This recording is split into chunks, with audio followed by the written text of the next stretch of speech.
dickhead.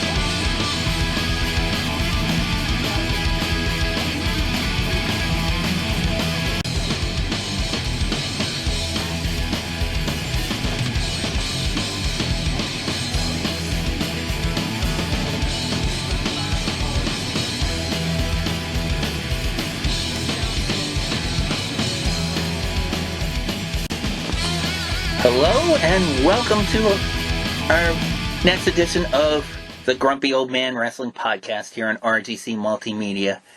Rick Crabb here, and right next to me is the loose cannon, the disciple, Mr. Chris Villito. Hello. Hello. Hello. Alright. Quiet, numbskull, we're broadcasting. But anyway. Well, folks, last week, immediately after we recorded our last episode was, maybe not even an hour after that, was the announcement of the passing of John Huber. And of course I put a graphic and a 7-bell display after that. So we're going to make up for lost time with that. And apparently all the other companies have, Chris. I was talking to you off the air about this. This is the first time in a while that basically all the major companies are talking about one person simultaneously. I mean, there have been a few people who talk about, like Owen Hart and Chris Benoit, stuff like that. But the only other time I remember, and it was for completely different circumstances, was for Brian Pillman back in '96. Mm-hmm. And it's like, I remember there was a Sunday he was in a pay-per-view on WCW where he had legitimate heat with Kevin Sullivan. He said, "I respect you, Booker Man," and basically an I Quit match, and he literally quit the promotion on the air, in character. Yes. And then he went to ECW the following Saturday. Which you were there at that show. I was there in fact, it was the first ever ECW event that I ever attended. And that's why I remember it, because it was called CyberSlam 96.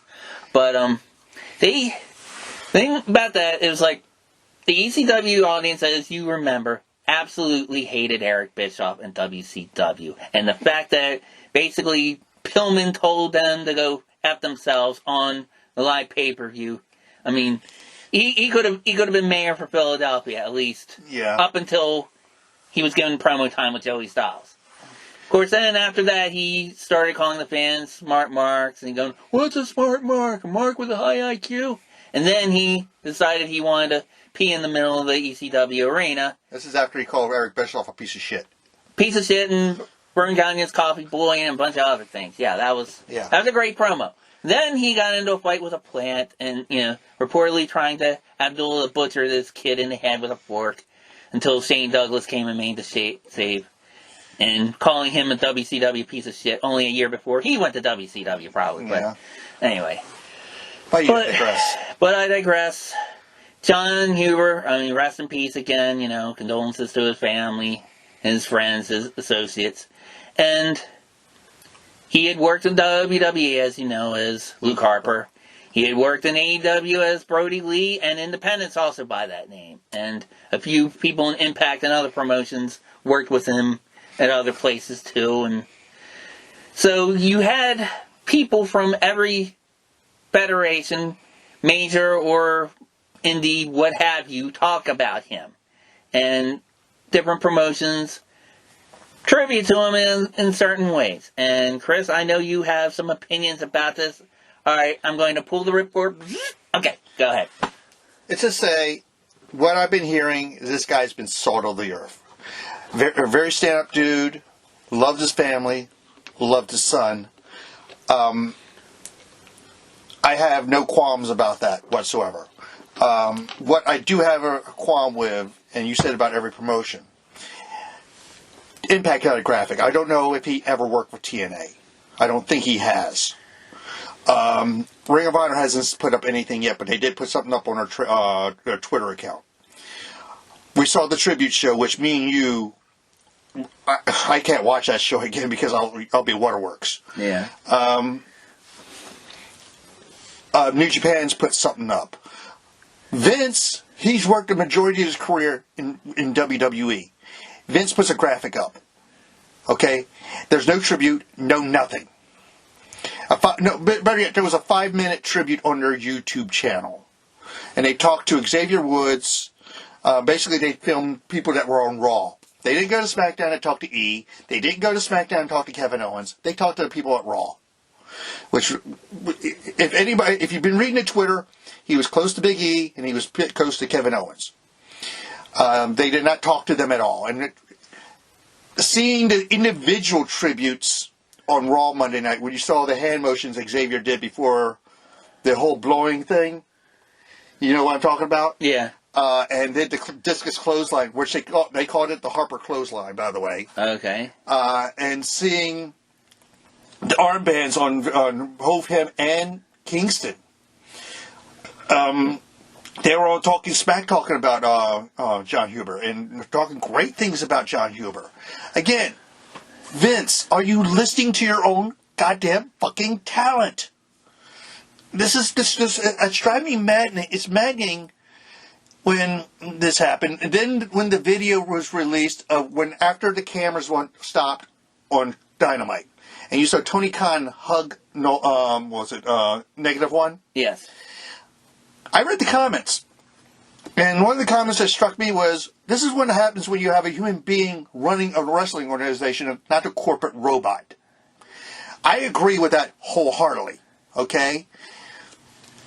Vince needs to go. We've been saying this, he needs to go. I want to get him out of here. I'm tired of him. You had your qualms with him throughout the year. You even went on a ban on him for a while. I'm on the verge of it. Mm-hmm. Okay? This is just disrespect of a human being. Okay? This is disrespect of a human being who, from all accounts, is very well loved, very well respected by everybody. And all you get is a fucking graphic? Well, a few things with that. Some things I'm not going to dispute what you're saying. There's a few things that had me puzzled with that. Okay. With Big E, I appreciate the armband on while he was wrestling.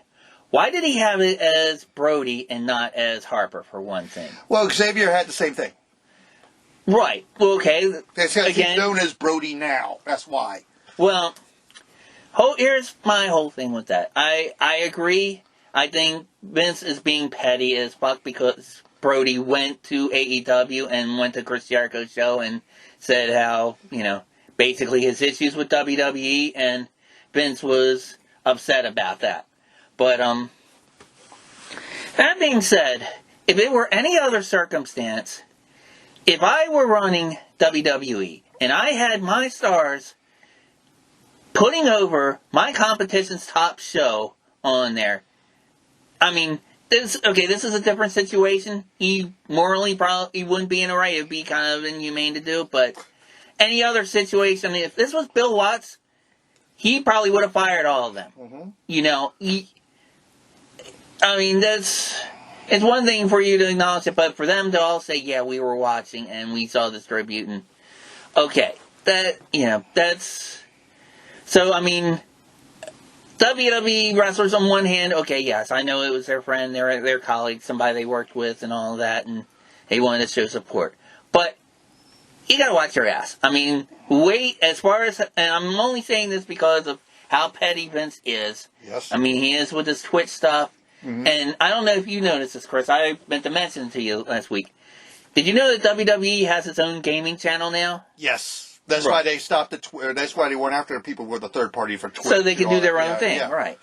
And make more money for them, not for the workers. Right.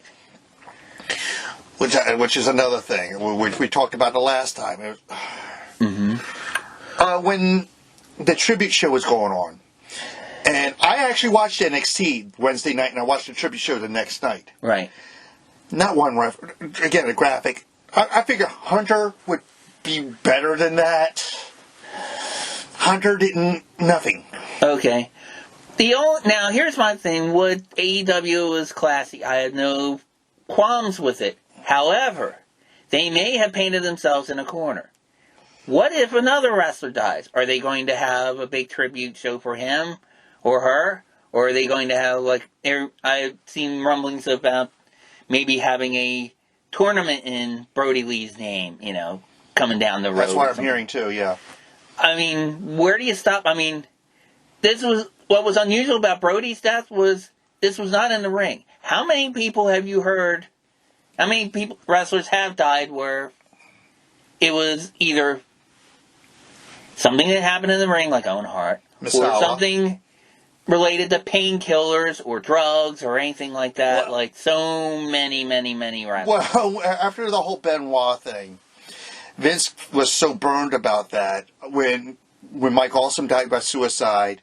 He found out that was drug-related, Tess was drug-related, and a couple others were drug-related. You didn't see the graphics. Right. They kept it quiet. When Chyna died, they kept it quiet. Which I thought that was egregious, too. But. Yes. But going back to the individual tributes, when I was, like I said, watching it, then I was reading Twitter. And Big E was watching a tribute show. Sasha, Bayley, Sami Zayn were watching a tribute show, and they said it was perfect. It was the most perfect show that you could watch. And these are guys from the other company. Right. And if Vince...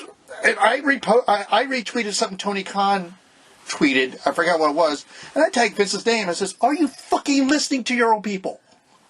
Well, I think some of these people are kind of like, some of them might want to skip over to AEW or have another alternative to go to, if not AEW, New Japan, or even Impact or Ring of Honor. Yeah. There's more than one company in the United States, but there's that dream of when you were a kid, you wanted to work for the biggest name out there, and that's right. WWF or WWE. Nowadays, you got your options. You have your options. There's people out there willing to pay money for your talent, no matter where. I was reading yesterday a bunch of talent are not re-signing because they're not getting the big money deals that they were getting beforehand because WWE was hoarding talent before the COVID thing hit. Right. Because they were so afraid of Tony Khan. Mm-hmm. They're not doing that now. They're going to let go some of their talent. I don't know who. I just don't know who they're going to let go some of their talent. And they're going to be other companies' gains. That's the way I see it. Yeah, it could happen. I mean, you never know. I mean, but also there have been other cases where people thought they were leaving WWE for greener pastures to WCW, and they didn't pan out. So, I mean, it depends. Well, I remember Black Friday, the April 15th Black Friday, where one of them was Drake Maverick. And that was a shoot. That video was a shoot. Right. And they turned it into an angle, which I thought was disgusting. It was disgusting, but you know what? It might have worked out better for his bank account, too. Yeah. So you never know. Well, his wife is now working for Impact. Yeah. And he could always go back to being Rockstar Spud. And to their defense, it could have been a case where after they did that, maybe Triple H might have had a heart and said, look, Vince, he worked his ass off for us. I mean, maybe we should give him another chance, you know. It could have been something. We don't know. We don't know what's in that office. We don't know what's going on in the corporate building. Yeah. Again, corporate. Yes. Which, Vince is all about money. It's always been about money. Well, you have to be then, to some regard, to keep your company afloat. I mean, granted,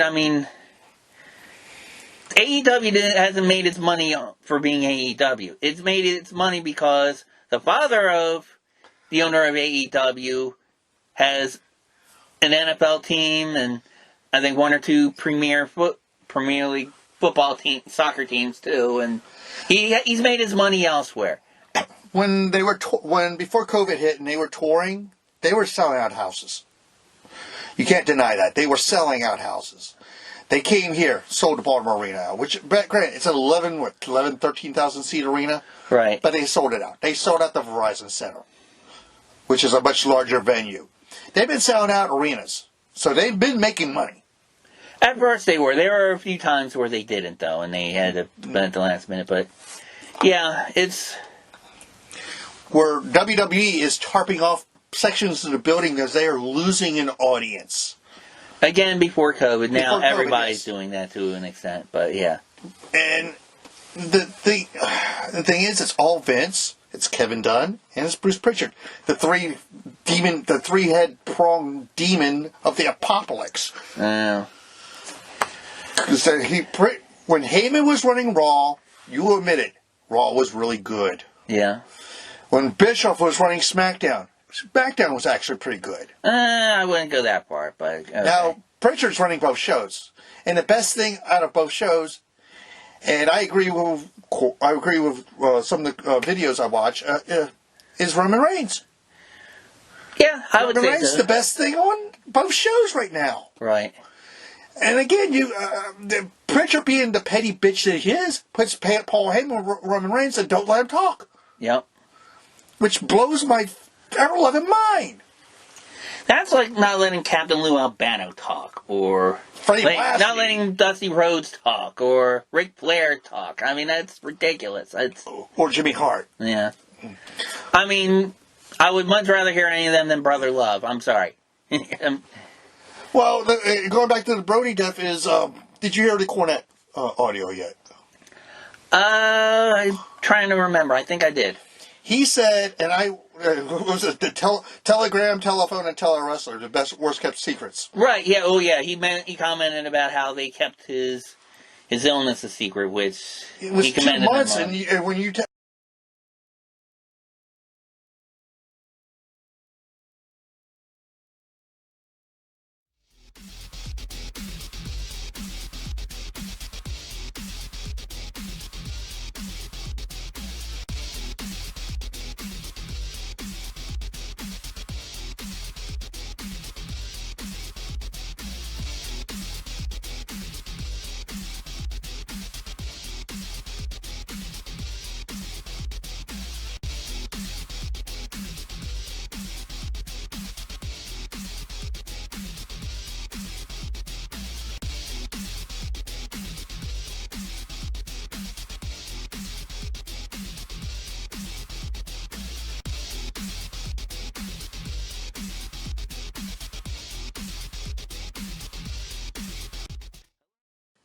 Alright, folks, welcome back to Pro Wrestling, the Grumpy Old Man Pro Wrestling Podcast here on RTC Multimedia.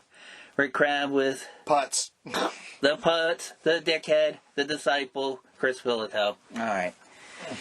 So we were talking more about The lack of tribute to Brodie Lee done by Mr. Vincent Kennedy McMahon. So, again, he's out of touch. He's almost 80 years old. I don't know how old his father was when he gave the company to his son. I think he bought the company from his father, didn't he? He did, and I think he was much younger. I think he was probably in his 50s or 60s, perhaps, when he passed sold it away, to Vince. and he passed away. But give it to Hunter. Give it to Hunter. Give it to Stephanie. Hell, give it to Shane. I'd say Hunter out of any of those. Stephanie is more corporate. She's corporate. She knows about as far as like, I don't know, being in. She's basically a high-powered HR person, more or less. Okay, as her wrestling knowledge, I'm sure she may have picked something up from even Vince or Pat Patterson or her own experience in the ring or whatever. But being a women's champ. Yeah, I don't think she has. I mean, I don't think she has the knowledge of running a wrestling company. She has a knowledge of running a company, maybe as far as like the promotion part, maybe as far as getting deals for action figures and stuff like that. But as far as the actual wrestling product, which it seems like they've been in denial about anyway. Remember, wrestling's a dirty word to them. Right. It's Southern. They don't want wrestling. Yeah, okay. Yeah, whatever. Kiss my ass. Yeah, that's Vince. Well, remember when Vince was on Stone Cold's podcast? Yeah. And he's like, wrestler. And Vince guy like, who? Oh, superstar. Yeah. Yeah. Can't say. And when he had Hunter on his show, and he asked Hunter, is kayfabe dead? Yes, it is. Yes, it is. And to the people like Cornette who thinks and lives and breathes by kayfabe, I can only imagine what he's going to review that show. Okay? I think what he's concerned about is just about it being taken seriously and protecting the business per se. He doesn't look. I mean, the cat's out of the bag as far as kayfabe, or I mean, the fact that he has a YouTube channel and a Patreon and everything else, he wouldn't have any of that if. I mean, he wasn't going to be the first person to do that, and he wasn't. Nope. I mean, so many people, so many wrestlers that are retired. Basically, that's their income now. Basically, telling kayfabe or Rob Feinstein how Vince McMahon or Bill Watts or whoever screwed them over. Mm-hmm. That's their claim to fame. It's like letting Vince Russo back. Yeah. Which I hope never, ever, ever happens again. He is the Antichrist to this business. Well, you say that, but I mean, a lot of the booking isn't much better in some of these. I mean, I know you keep talking about Impact. I don't know. The only thing I didn't like about it was the Johnny Bravo stuff. That's the only thing, really? But seeing Omega there and how they're building Rich Swann, yes. Rich Swann, though, no offense, he's a great MCW champion. He's a local guy, but come on, man. Rich Swann. Again, that's Callis and D'Amore. Yeah. I mean, there are some people who are casual wrestling fans, but are familiar with football, might think Rich Swann, oh yeah, he played for the Pittsburgh Steelers a long time ago. They don't know who the fuck Rich Swann is. I'm sorry. No offense, but, Their numbers did go down after the Omega appearance. They did not have a quote-unquote paid ad. Yeah. Because they knew it was going to be the Brodie Tribute show. Right. Even Impact had a graphic. And, true story, the first time I ever saw Brodie was in 2007 at Ring of Honor at the Armory. Our friend Will, me and my friend Will went up. Okay. And he was part of a group with Jimmy Jacobs and then now Seth Rollins, Tyler Black, called Age of the Fall. And I got to see this big, scary man feud with Necro Butcher all over the building. And I was like, damn, who's this big fucker? He's goddamn good.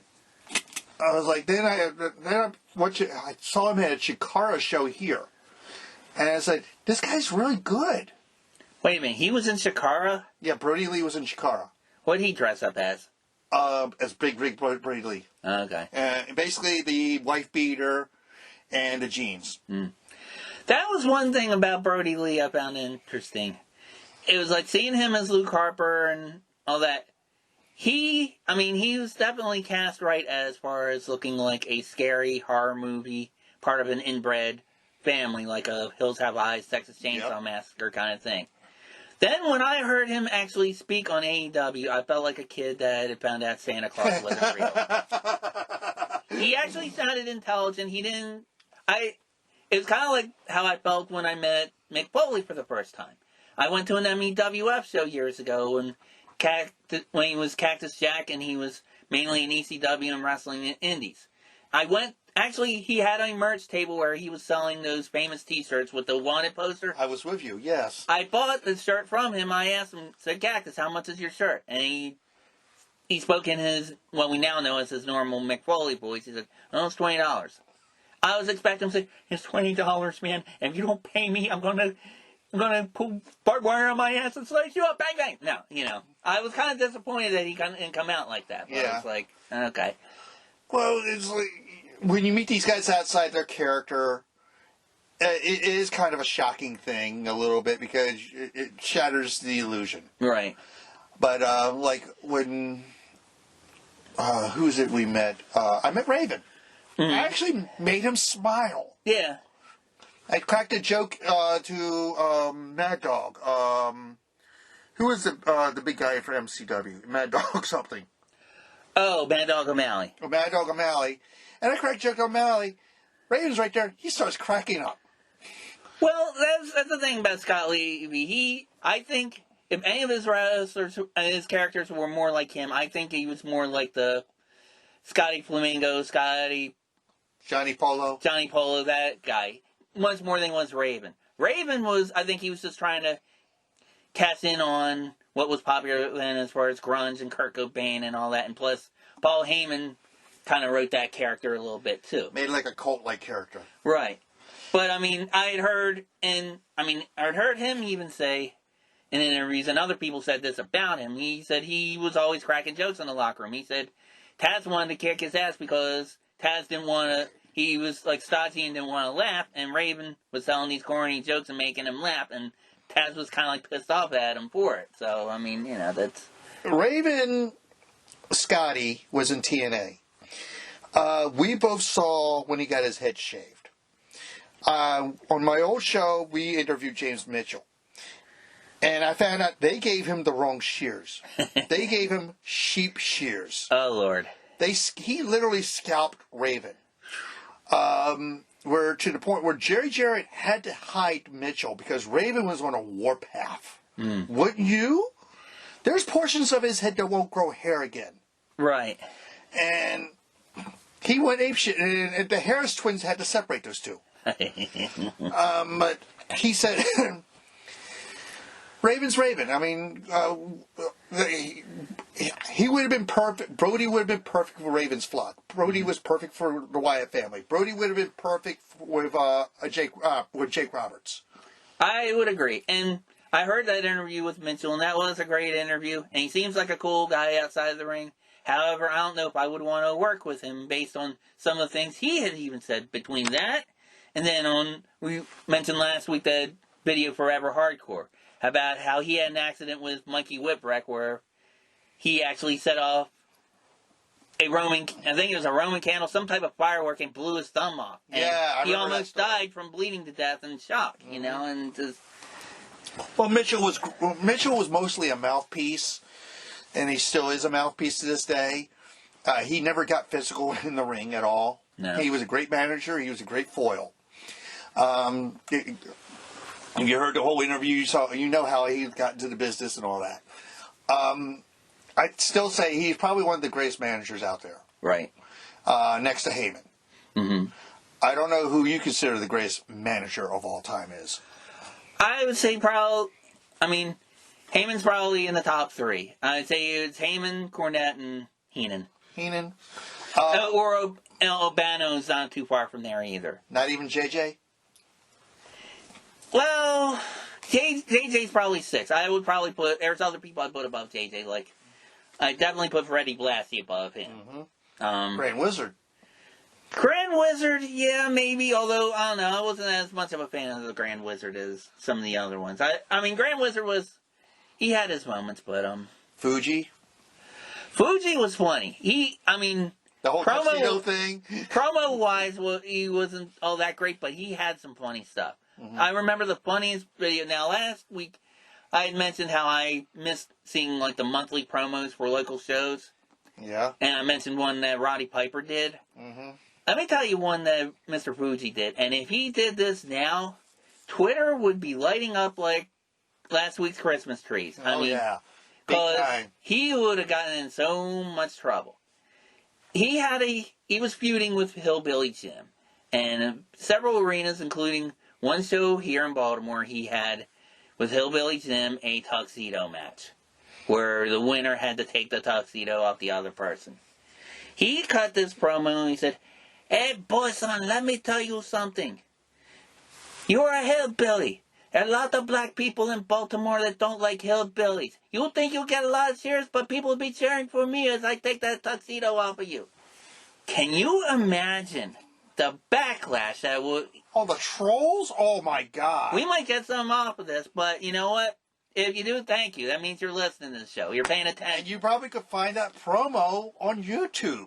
Oh, I'm sure. And in fact, I'll probably look for that as soon as we get off the air. Yeah. But yeah, some of the things they were able to get... some of the things Roddy Piper was able to get away with. He always... Bad News Brown. Exactly.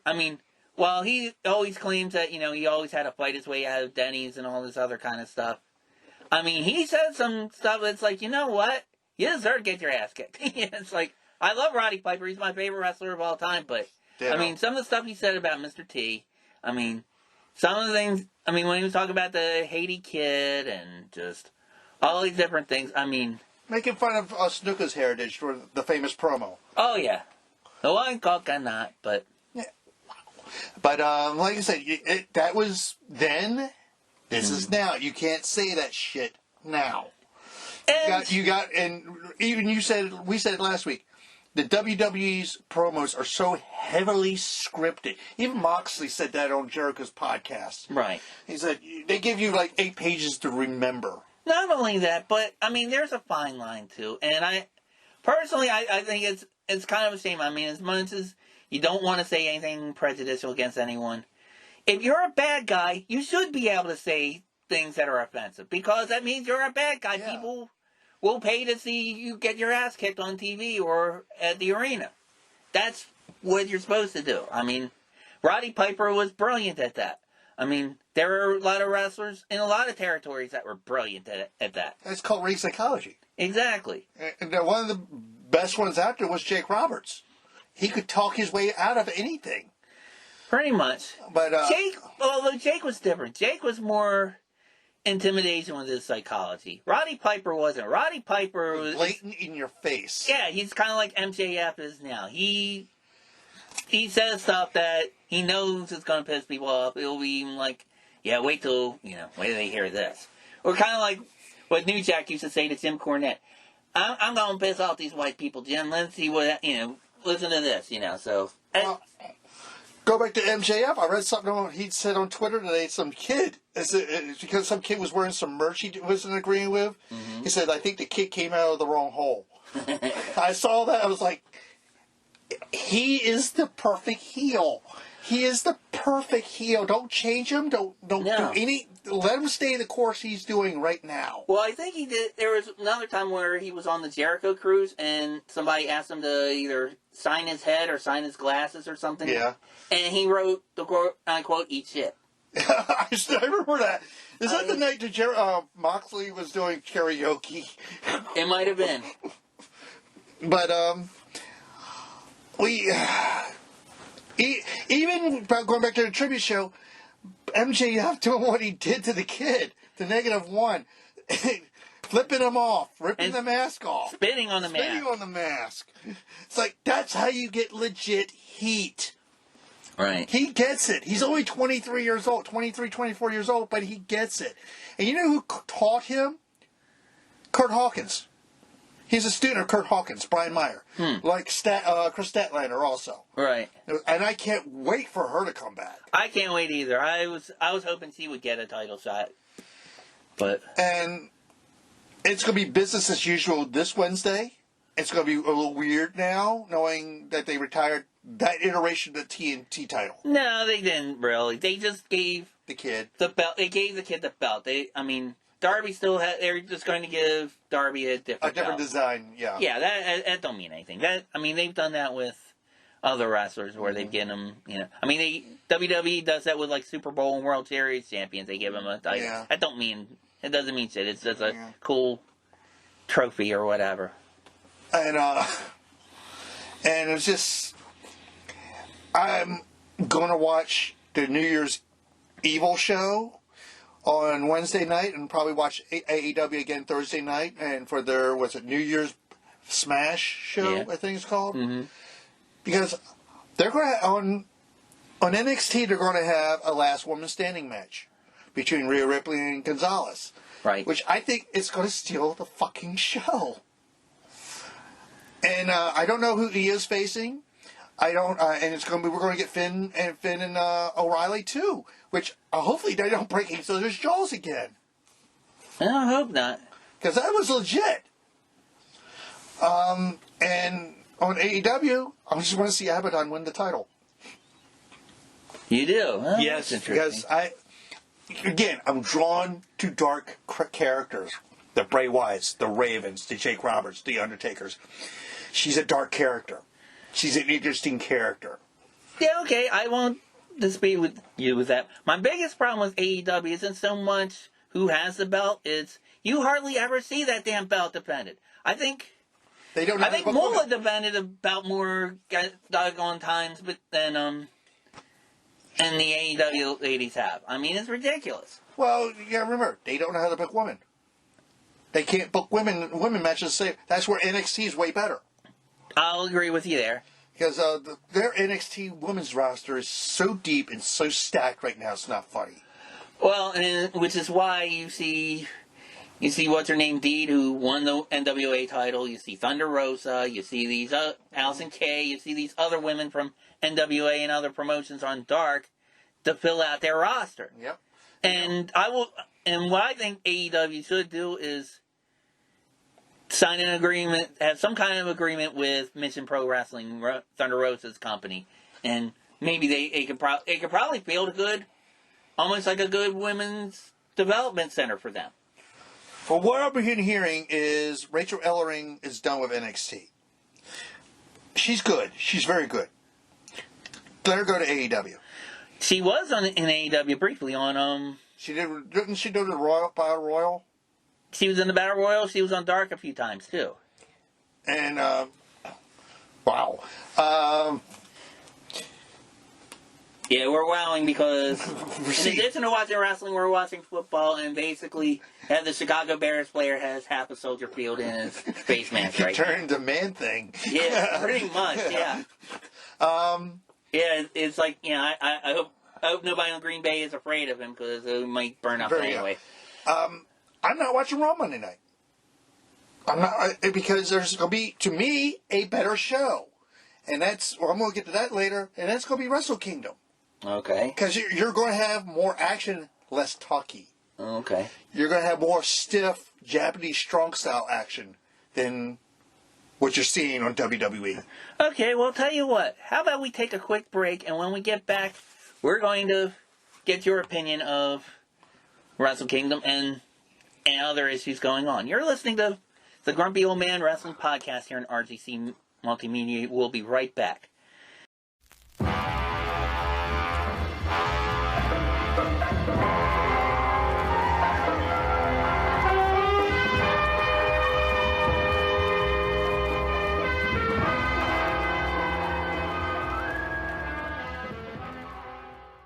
All right, folks, welcome back to the Pro Wrestling Podcast, the Grumpy Old Man Wrestling Podcast here on RGC Multimedia. Yeah, I can't even say the name of my own show. Rick Crab with Chris Villito here. All right. So, Chris, you had mentioned before the break about the upcoming New Japan card that you prefer to watch over Raw. Why don't you elaborate on that? Every year on January 4th, no matter what day it's on, they have the annual Tokyo Dome show. It's their WrestleMania. There were rumors going around last week or 2 weeks ago that I got canceled because of COVID. That's been denied. Dave Meltzer came out and said the show is still going on. And since Meltzer's such a mark for the New Japan shows, he's going to say every match is going to be a 5-star, which I don't think it is. They're going to have a 2-night affair on January 4th and 5th. They're going to have 7 matches on night 1 and 8 matches on night 2. They're going to have a battle royal to determine who will challenge for the provisional KOPW trophy, which is a trophy they hand out every year, and they have to defend that trophy. Hiromu Takahashi, who won the Super Juniors tournament, against El Fantasma, who won the Strong Style tournament here in the States. And if you don't know who El Fantasma is, he's a member of the Bullet Club. The boy is fantastic. I mean, he is. And the winner of that is going to take on Taiji Ishimori for night 2 for the junior heavyweight title. Yeah, I've seen El Fantasma several promotions. I remember watching What Culture Show, the Defiant. He was on there a lot. He had some really good matches for them, too. So, yeah, he would definitely be fun to watch. Dangerous Techers, Tachi and Zack Sabre Jr. will defend the tag title, IWTP heavyweight tag titles, against the Sons of Haku, the Gorillas of Destiny. Tamatanga and Tamaloa. I'm picking the Gorillas. I'm picking Gorillas all the way.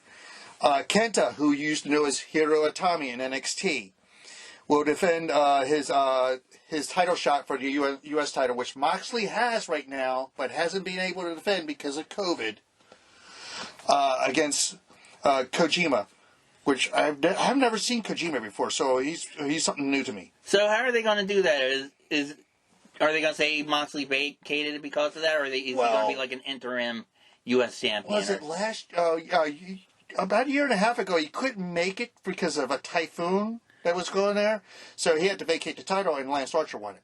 Okay. You got Hiroshi Tanahashi, the ace of New Japan, against Great Okan, some big jack son of a bitch. I don't know who he is.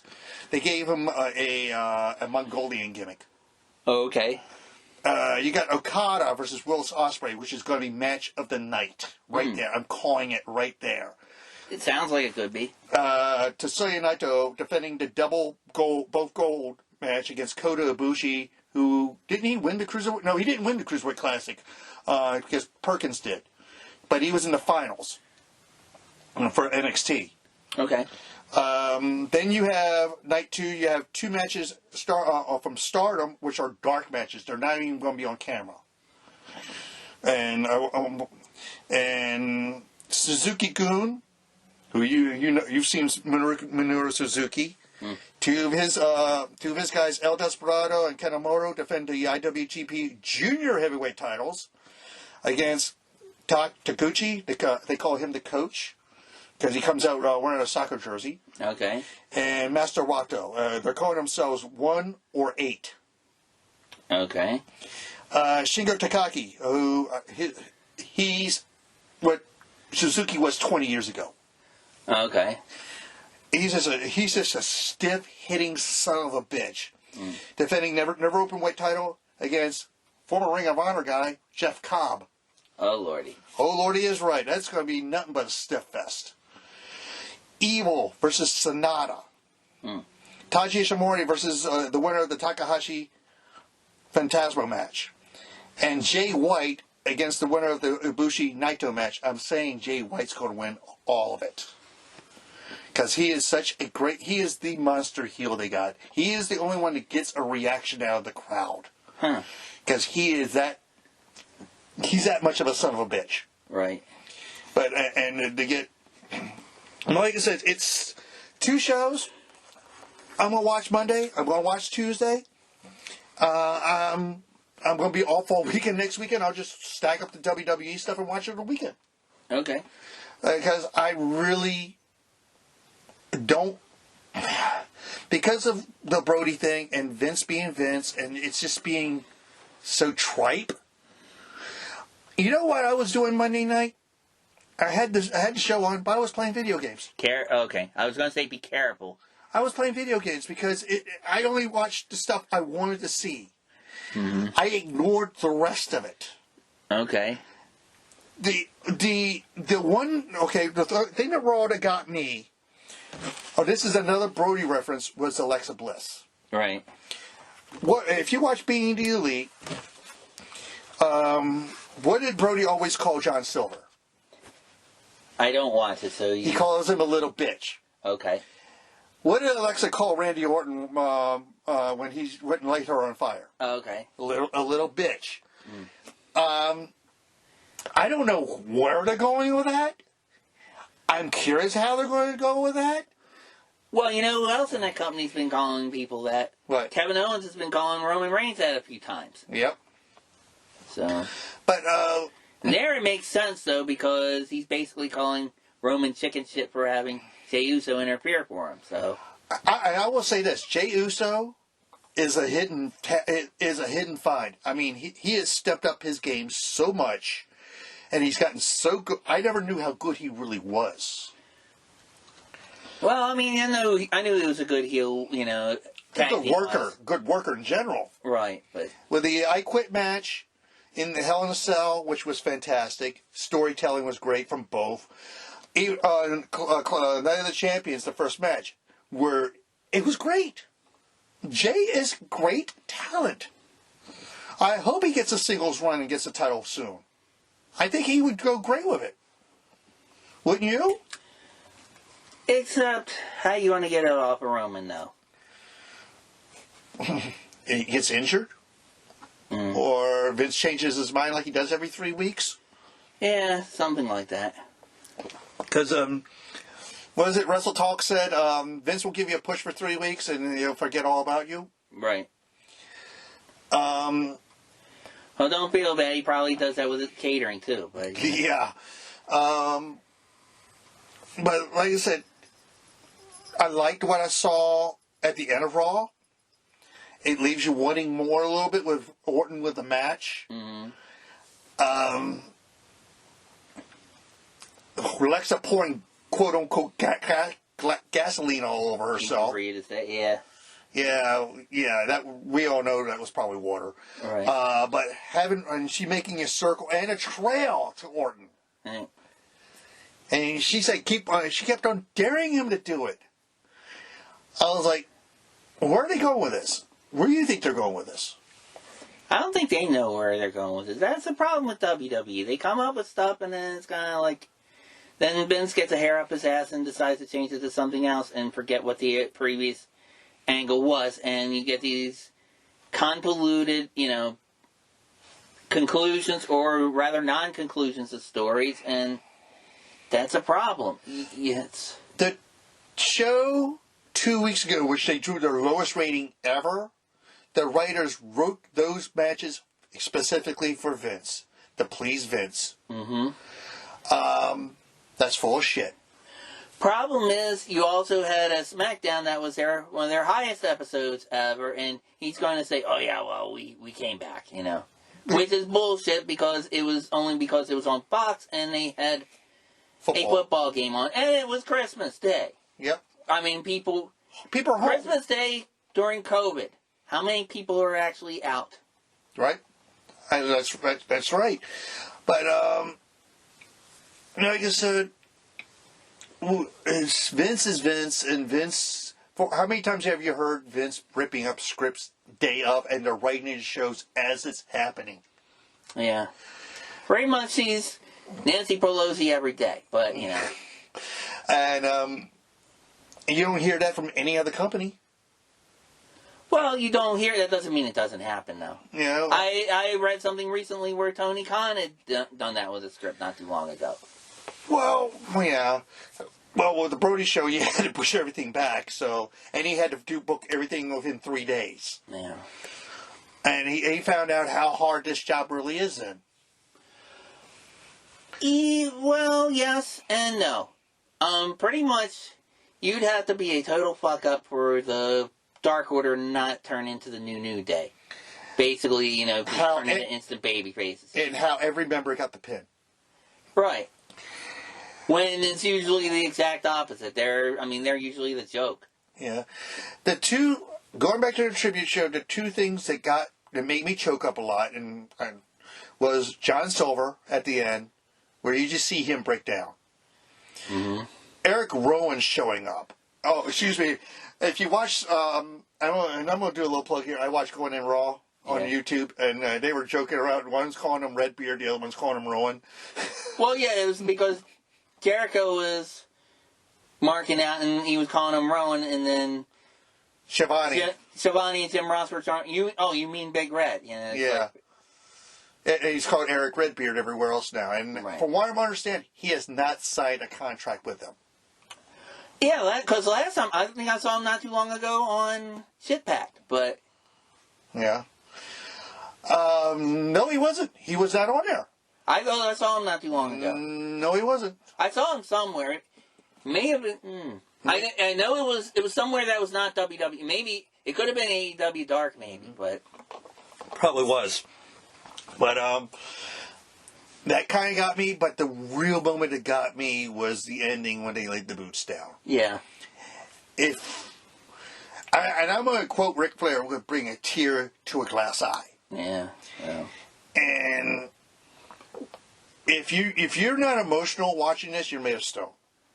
You're made complete stone, and you got a heart. It was definitely an emotional show. I mean, yeah, and it even I said on Facebook when I was watching it says this is going to be rough. Wow. This is going to be rough. I mean, it was rough to watch. I mean, how would you like to be those wrestlers though that I don't know, a few days or like a couple of months ago they were in catering with him or whatever, and then all of a sudden he's not there anymore. And it's like I don't know if you saw on YouTube the after show that they do after every episode. Yeah, the Shivani. Right. Yeah. And then Cody, did you see what the story that Cody told? He said after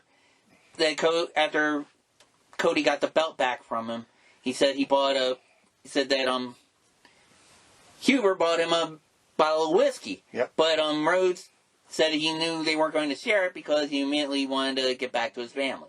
Yeah, that was the endless stories I heard on Twitter, the YouTube stuff from WWE, the testimonials on AEW. How much of a family man this man was, and how much he loved his kids, and how much he loved his wife.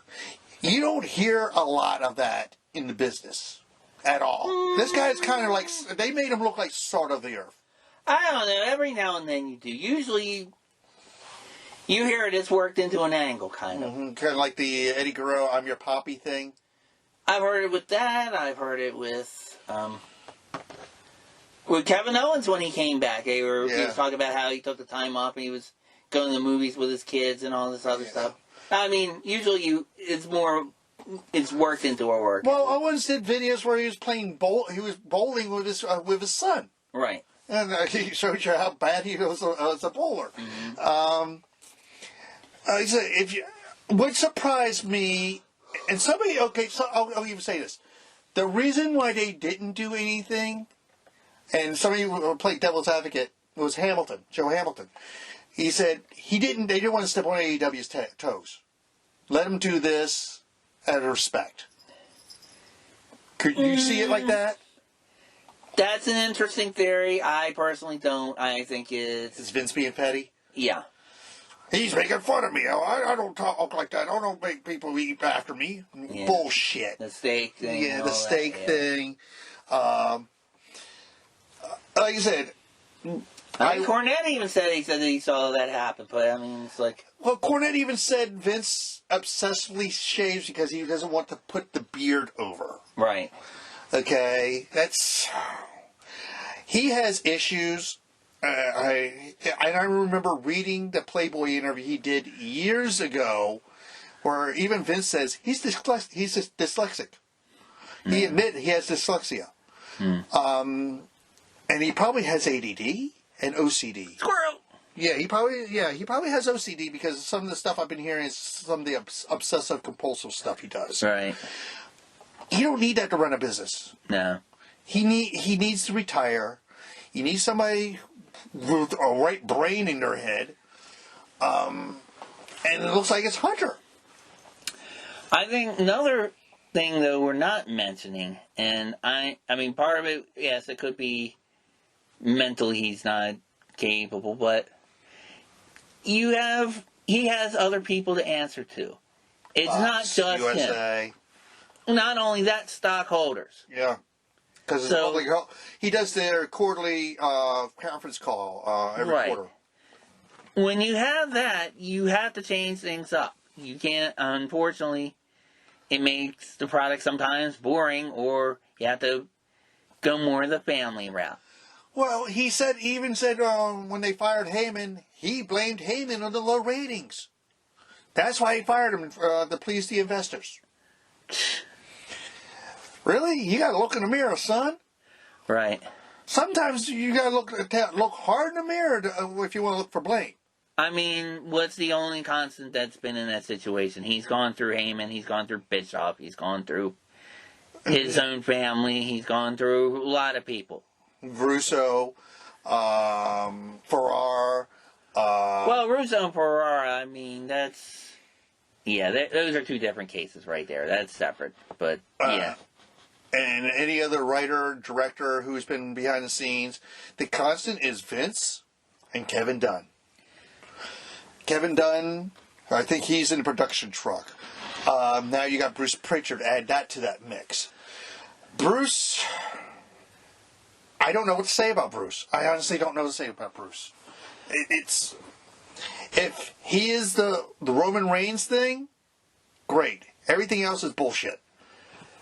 I'm kind of surprised that his brother-in-law character had red makeup and not brown makeup. That's what I think of Bruce Pritchard. Yeah. Some of the stuff, I mean, when I've actually heard him say with a straight face, and I don't know if he's doing it to rile people up or not, to actually defend the Red Rooster gimmick. Come on. When they brought Jarrett back to Impact, and they kind of tried to merge that Global Force? Yeah. With Impact, Pritchard was there. Pritchard was an on-screen character. Pritchard tried to be the heel that he was to Cornette when Cornette was there. They tried to revamp that whole old Southern Styles bullshit. Right. It didn't wash. And they didn't last long. No. And Jarrett didn't last long. Before, was it Eli Drake was our champion? Mm-hmm. By the way, all hell, Maryland's own Eli Drake. Yeah. Yeah. Dummy. Yeah. But Pritchard he's out of time, man. He's past his time. I mean, the time passed him by. Yeah.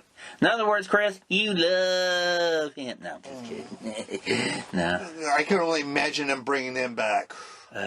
Well, I mean, you have the Legends Nights coming up. You might. That's tomorrow night. Don't be surprised if, I think, one of the last Legends Nights, I think he made an appearance. And I think when they had that stupid Gimmick Battle Royal at Mania in Houston. Or when they had the ladder match, slip in my mind now, the briefcase in the ladder match. What are they calling it? Money in the Bank. Money in the Bank. When they had that, it was supposed to be here in Baltimore, but thanks to COVID, it was at Titan Tower instead. Yeah, he was there along with Doink the Clown. He was in the bathroom, and it's like all kinds of weird, dumb stuff. You saw Doink the Clown, you saw Vince in his office, a couple other things there.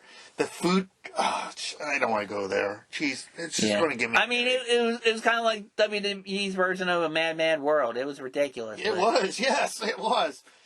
And by the way, congratulations to Becky and Seth for having a baby girl. Remember, right after Asuka won that briefcase, that's when Becky announced she was pregnant. Right. So, Congratulations to them. Hopefully the kid looks more like Becky than Seth. No, I'm just kidding. I'm kidding. Yeah. Congratulations to you both. Yeah, so.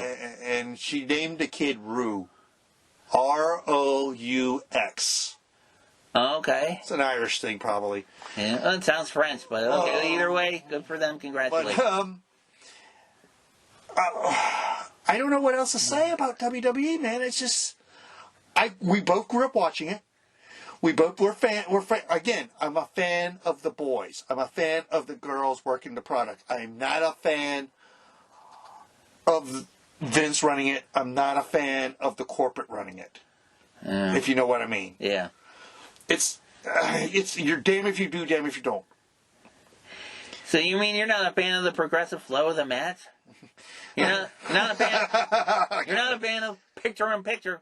Get ready, fans. We'll be right back. Oh, that drives me crazy. I hate that thing. Both NXT and AEW do it, and I can't stand it. Well, I think even Jim Ross doesn't like it, so he busts his balls every now and then, too. But. And,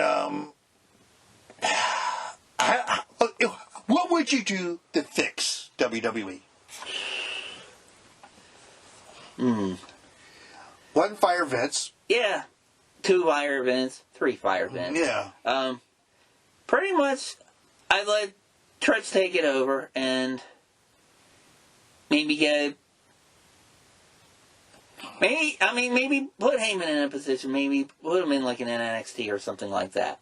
I think he loves working with young talent and stuff like that. From what I heard, Hunter does not like Heyman at all. Okay, well, I guess that's not going to happen then, but... You know, he'll probably put one of his boys like Hunter or Sean. Yeah. By the way, Sean loves NXT. Oh, yeah. He loves training these kids. Right. But, the latest thing I heard about maybe a possible trainer at NXT is Taker. Yeah. Taker I heard about that. Going to Orlando and training these kids. And you got the perfect person. I'll tell you somebody else. I'm curious how he would do.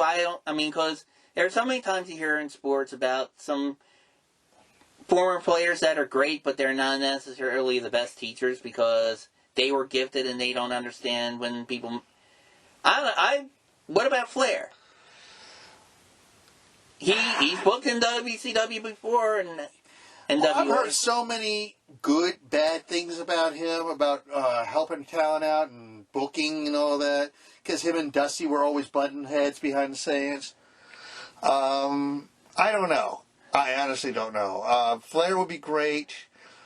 Who else is old? Nash? I don't know about Nash. Hall? Nash actually went along with the finger poke up doom. How about Scott Hall if you can get him sober enough? Okay, that's a big if. Yeah, that's a big if, yeah. I mean... X-Pac says he's got one more run in him. Let him keep running. Yeah. So you don't want any of DX helping out backstage? Maybe Road Dogg because he has experience doing that. Well, he's actually helped. I think he's actually on one of the booking committee down there. All right. What else would you do? Who would you... Okay, looking at the roster. Yeah. Who would you get rid of? Who would you keep? Rid of and keep. That's a good question. Honestly... And who would you push? Okay, well that's different. Because I don't know if I would get rid of any of them, because a lot of times people get buried, but... I don't know. I mean... I know how much you love Nia Jax, but... Oh, she'd be the first one on the chopping block. You're fired. No. Yeah, I would do that in that voice, too. Yeah. I don't know. Some as far as people that go, I don't know, maybe like Dana Brooke, I don't know. She seems to have some issues. Dana, maybe Mandy? No, Mandy is... Candy. I keep her on. Oh, here's another thing. Since you've watched SmackDown, you saw the return of Sonya Deville, and that was it. You saw her walk in the hallway. Nothing after that. Nothing. Well, I don't fault them for that. That could just be a build. Yeah. Keep her, because I think she's great. Yeah. Now I'm wondering. What would you do with her though, Chris? I'm thinking. This kind of reminds me of like Triple H after he came after his surgery, where he was the hated heel, biggest asshole before he got hurt, and then when he came back, people gushed and loved him. And I still remember when he came back. Was it Mania or? And you couldn't wipe the smile off his face. Right. I'm kind of the opinion they should do that with her. Yeah. AEV even mentioned the story about how she was stalked, how she was this, how she was that, and have her be a baby face and be like, look, I'm going to be a positive role model for women, that kind of stuff. I know who she should feud with since she's on SmackDown. Bayley. Oh, yeah. There you go. Positive role. Ding that dong. would be perfect. Ding dong. Oh, man. Or if you keep her a heel, go after Sasha. Yeah, that's true, too. It would actually be some good matches. Now, I mean, before all that shit happened, I think that's one woman who I think was buried. I thought it should have got more of a Sonya Deville? Yes. Because the build-up for that match was great. I saw the match. It fell over like a fart. Yeah. Granted, they're both good workers. Mm-hmm. The person I would love to push, and I think you agree, is probably the most dangerous woman on Raw right now. And her name is Shayna Baszler. She scares the living shit out of me. Well, she's legit, and that's also why I want Sonya Deville. They're similar type. They have similar type backgrounds. Mm-hmm. They're martial arts, all that kind of thing. And here's another reason you can push her as a babyface. Though, if you want to be inclusive, that sort of thing, she's always pushed LGBT community stuff. She's always had that rainbow bandana. Right. Mm-hmm. I mean, you could push that as far as a positive, Mm-hmm. Unlike they tried earlier this year with Lana and Liv Morgan. Yeah. Yeah, with the whole Rusev thing.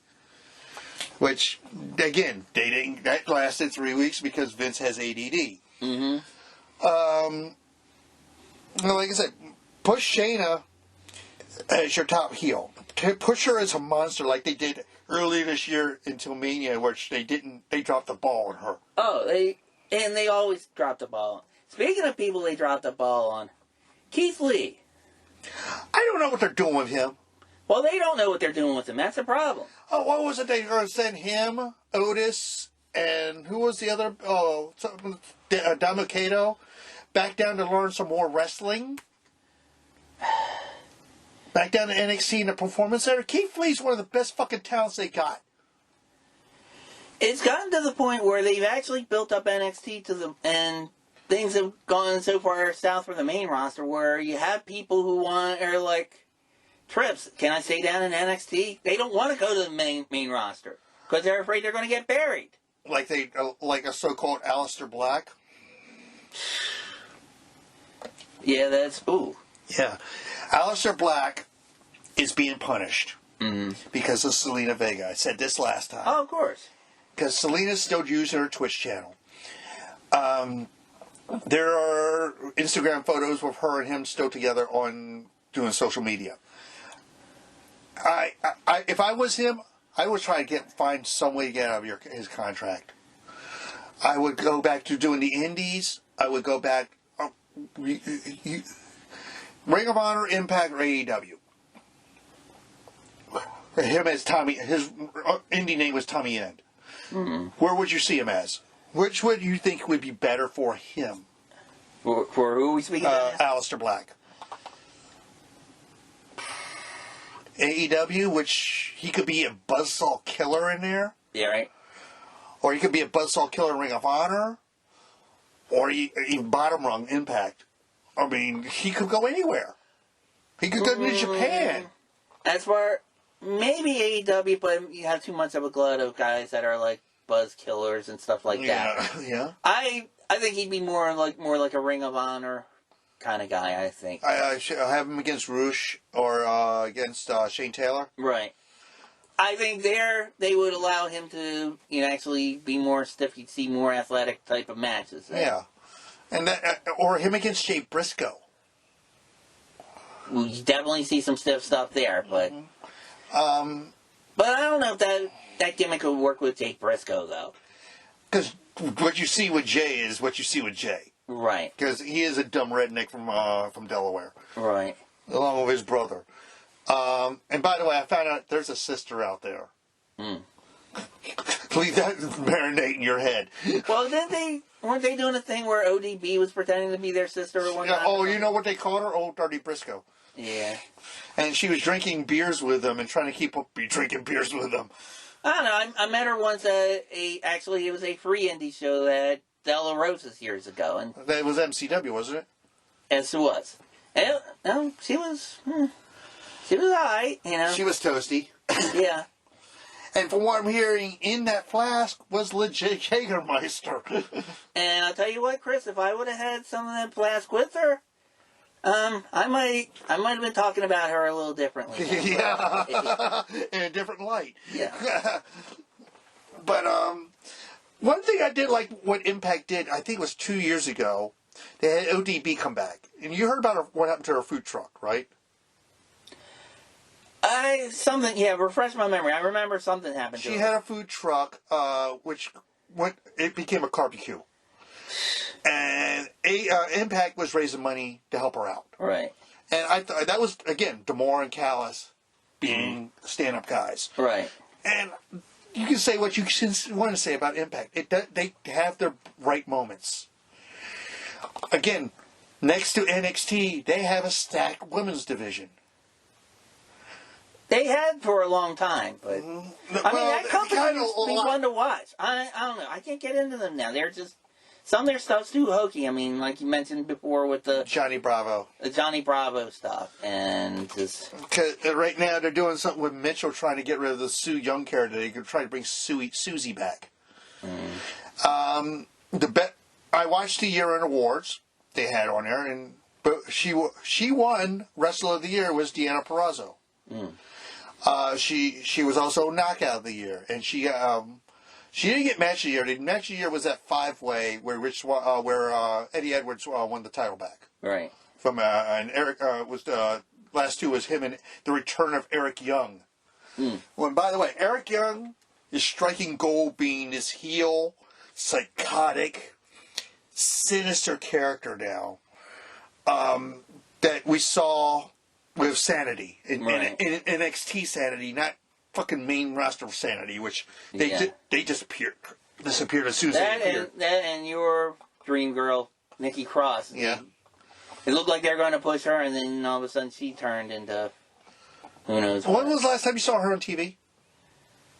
It's been a while. 3-4 weeks? Yeah. Again, she's another person I would like to push because I think she's unique. All right. The psycho crazy Scottish character is unique. Although I don't know, it's becoming less unique because you're starting to see that more and more in that company. What, Alexa?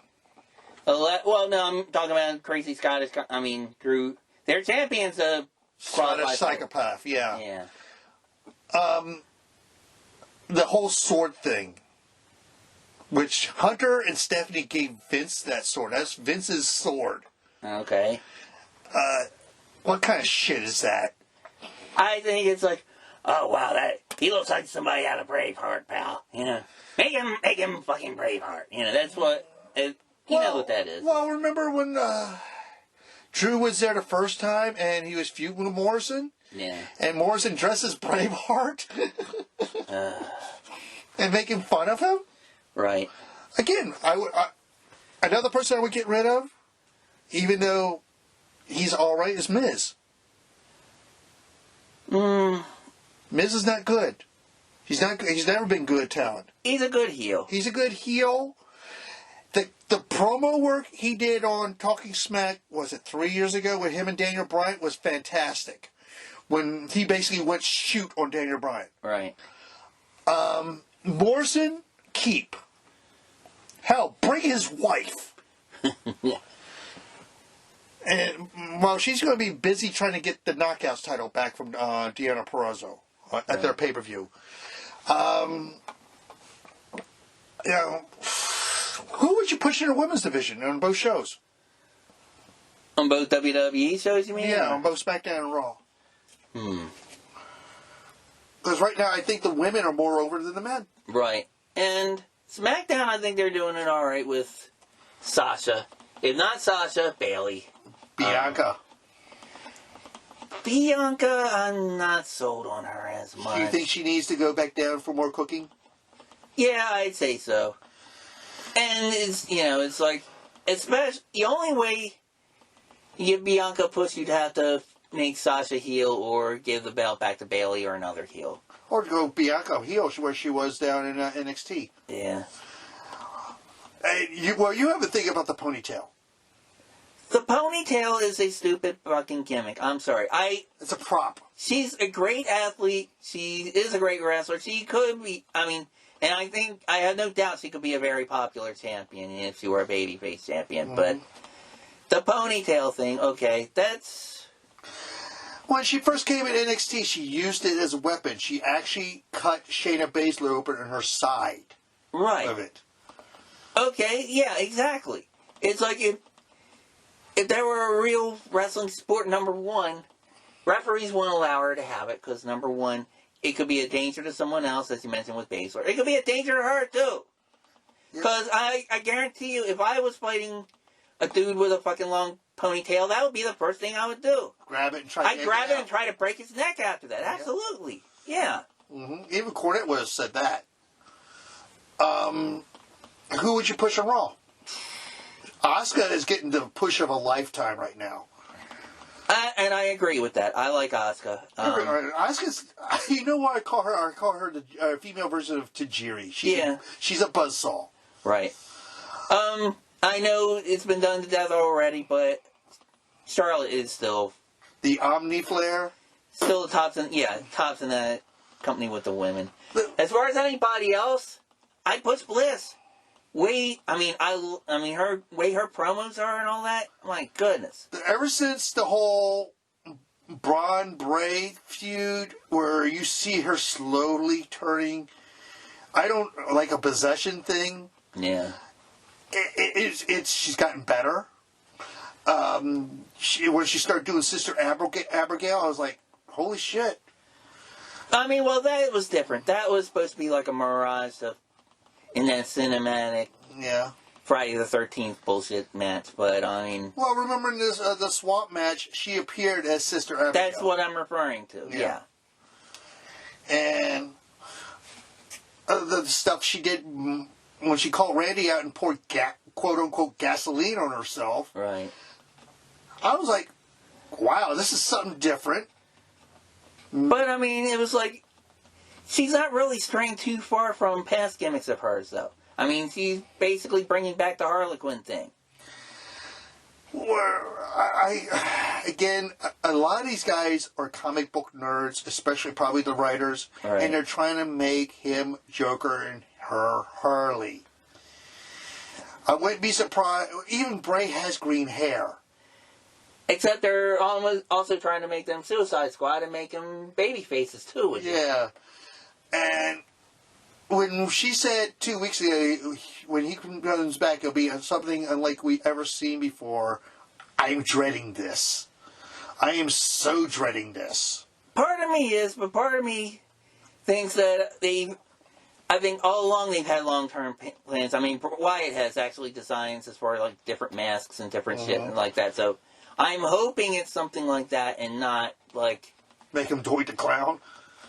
Make him Doink the Clown, make him, like, you know, come out, like, have, like, all this charred makeup and all this other crap, too. I mean, or I could see them going to hokey route, make him another Kane, giving him fire powers or dumb stuff like that.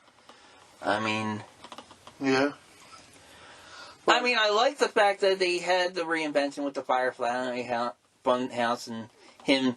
having the Mr. Rogers persona mixed in with the Fiend. Do you think he's the new Taker?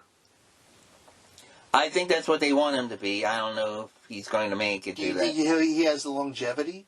No. No? Because I think he's still in his 20s, right? The reason the Taker has longevity is because he kept changing his gimmick over and over. If he can do that, then yes. Otherwise... Is Taker the master of the reinventing? Or is it Jericho?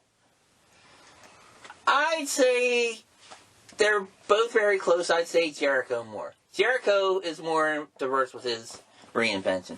Taker, he's still the Undertaker, okay? Mm-hmm. I mean, in the beginning, he's a... Walking Dead man. Walking Dead man and dressed as a spaghetti western, you know, grave digger kind of thing. Then you have... Biker Taker. Biker Taker. Before that, you had the Satanic Taker and the Attitude, which is my favorite. The Ministry of Darkness.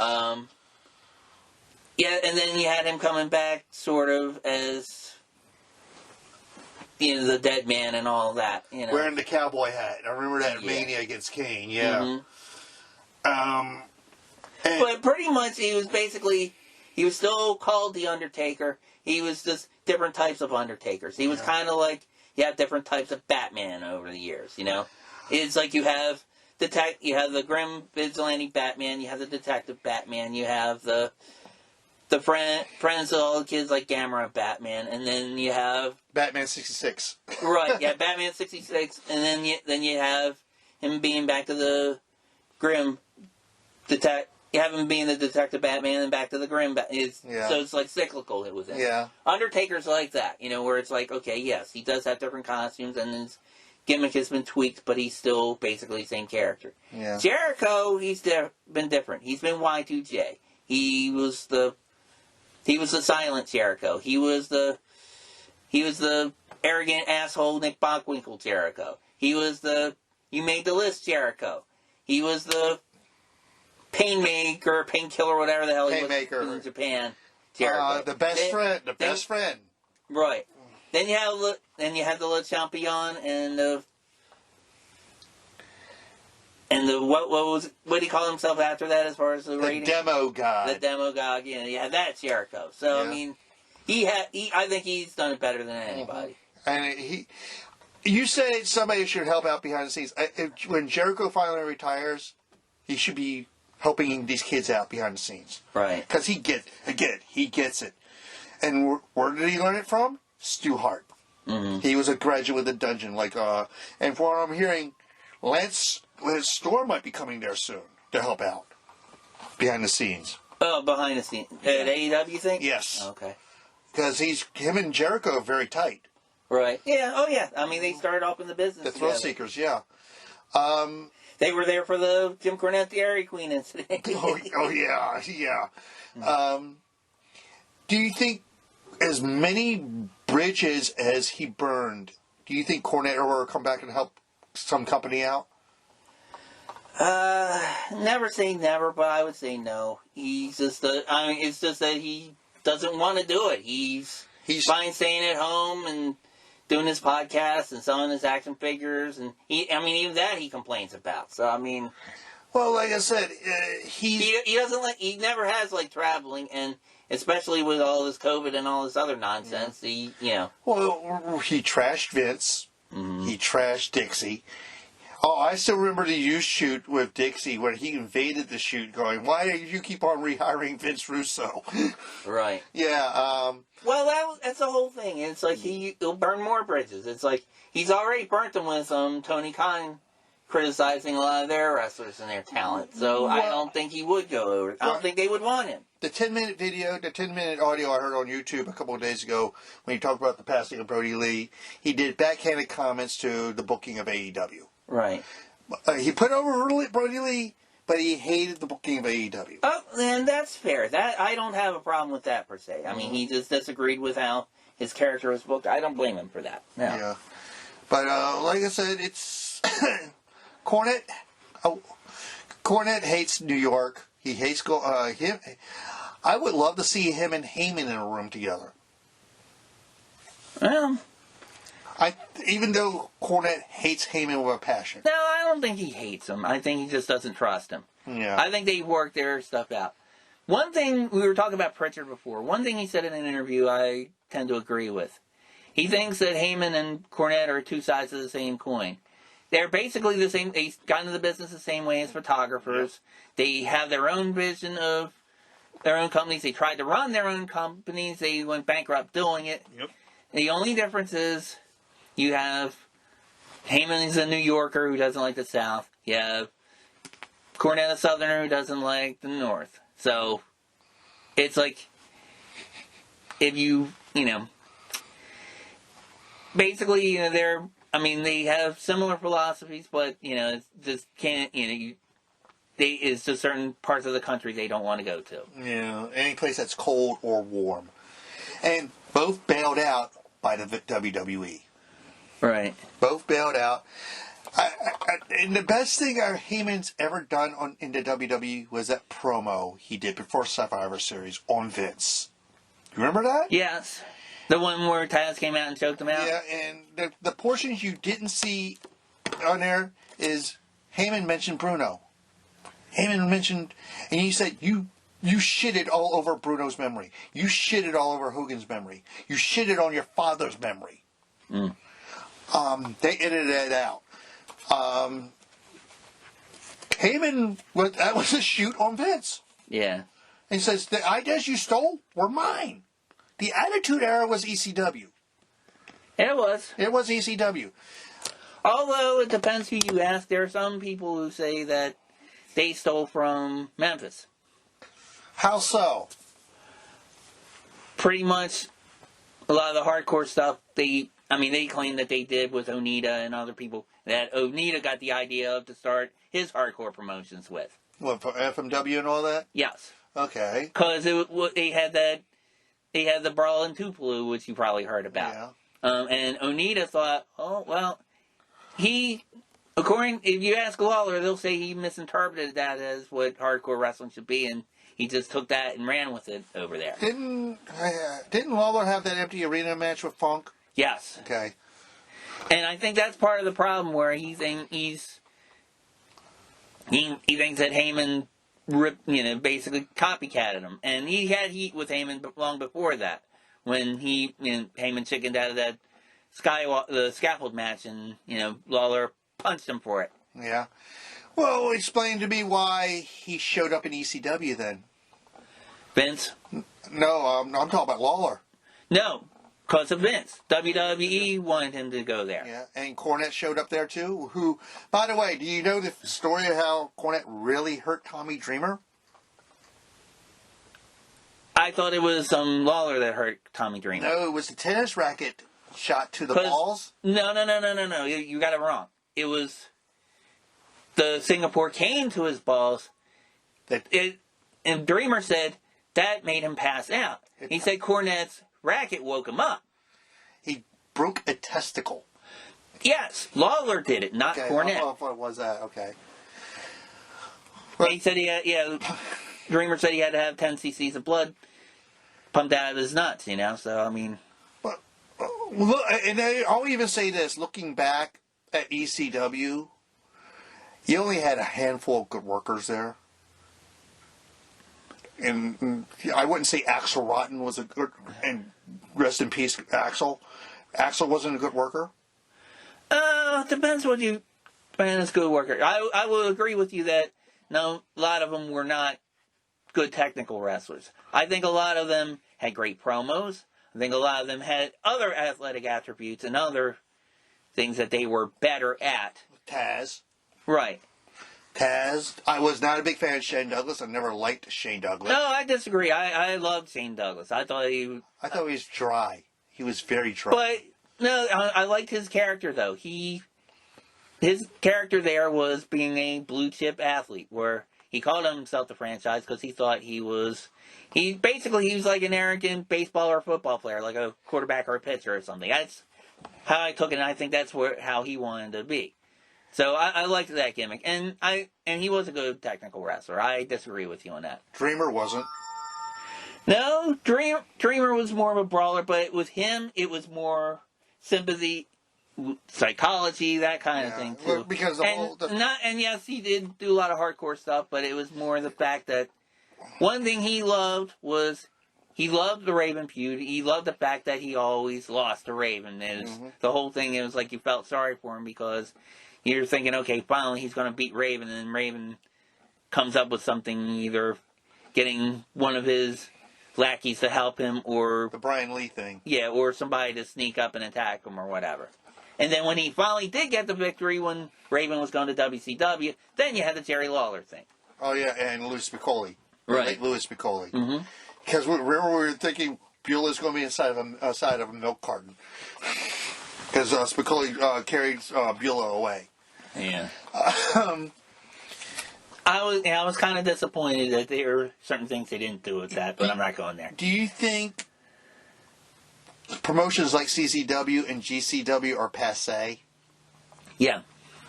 Because you think people are just not with the hardcore scene anymore? I would say so. Again, it's a niche audience. And I think it's cyclical too, because people were just tired of the cartoon bullshit. Yeah. And let's face it, a lot of the hardcore shows we've gone to, I mean, I don't know.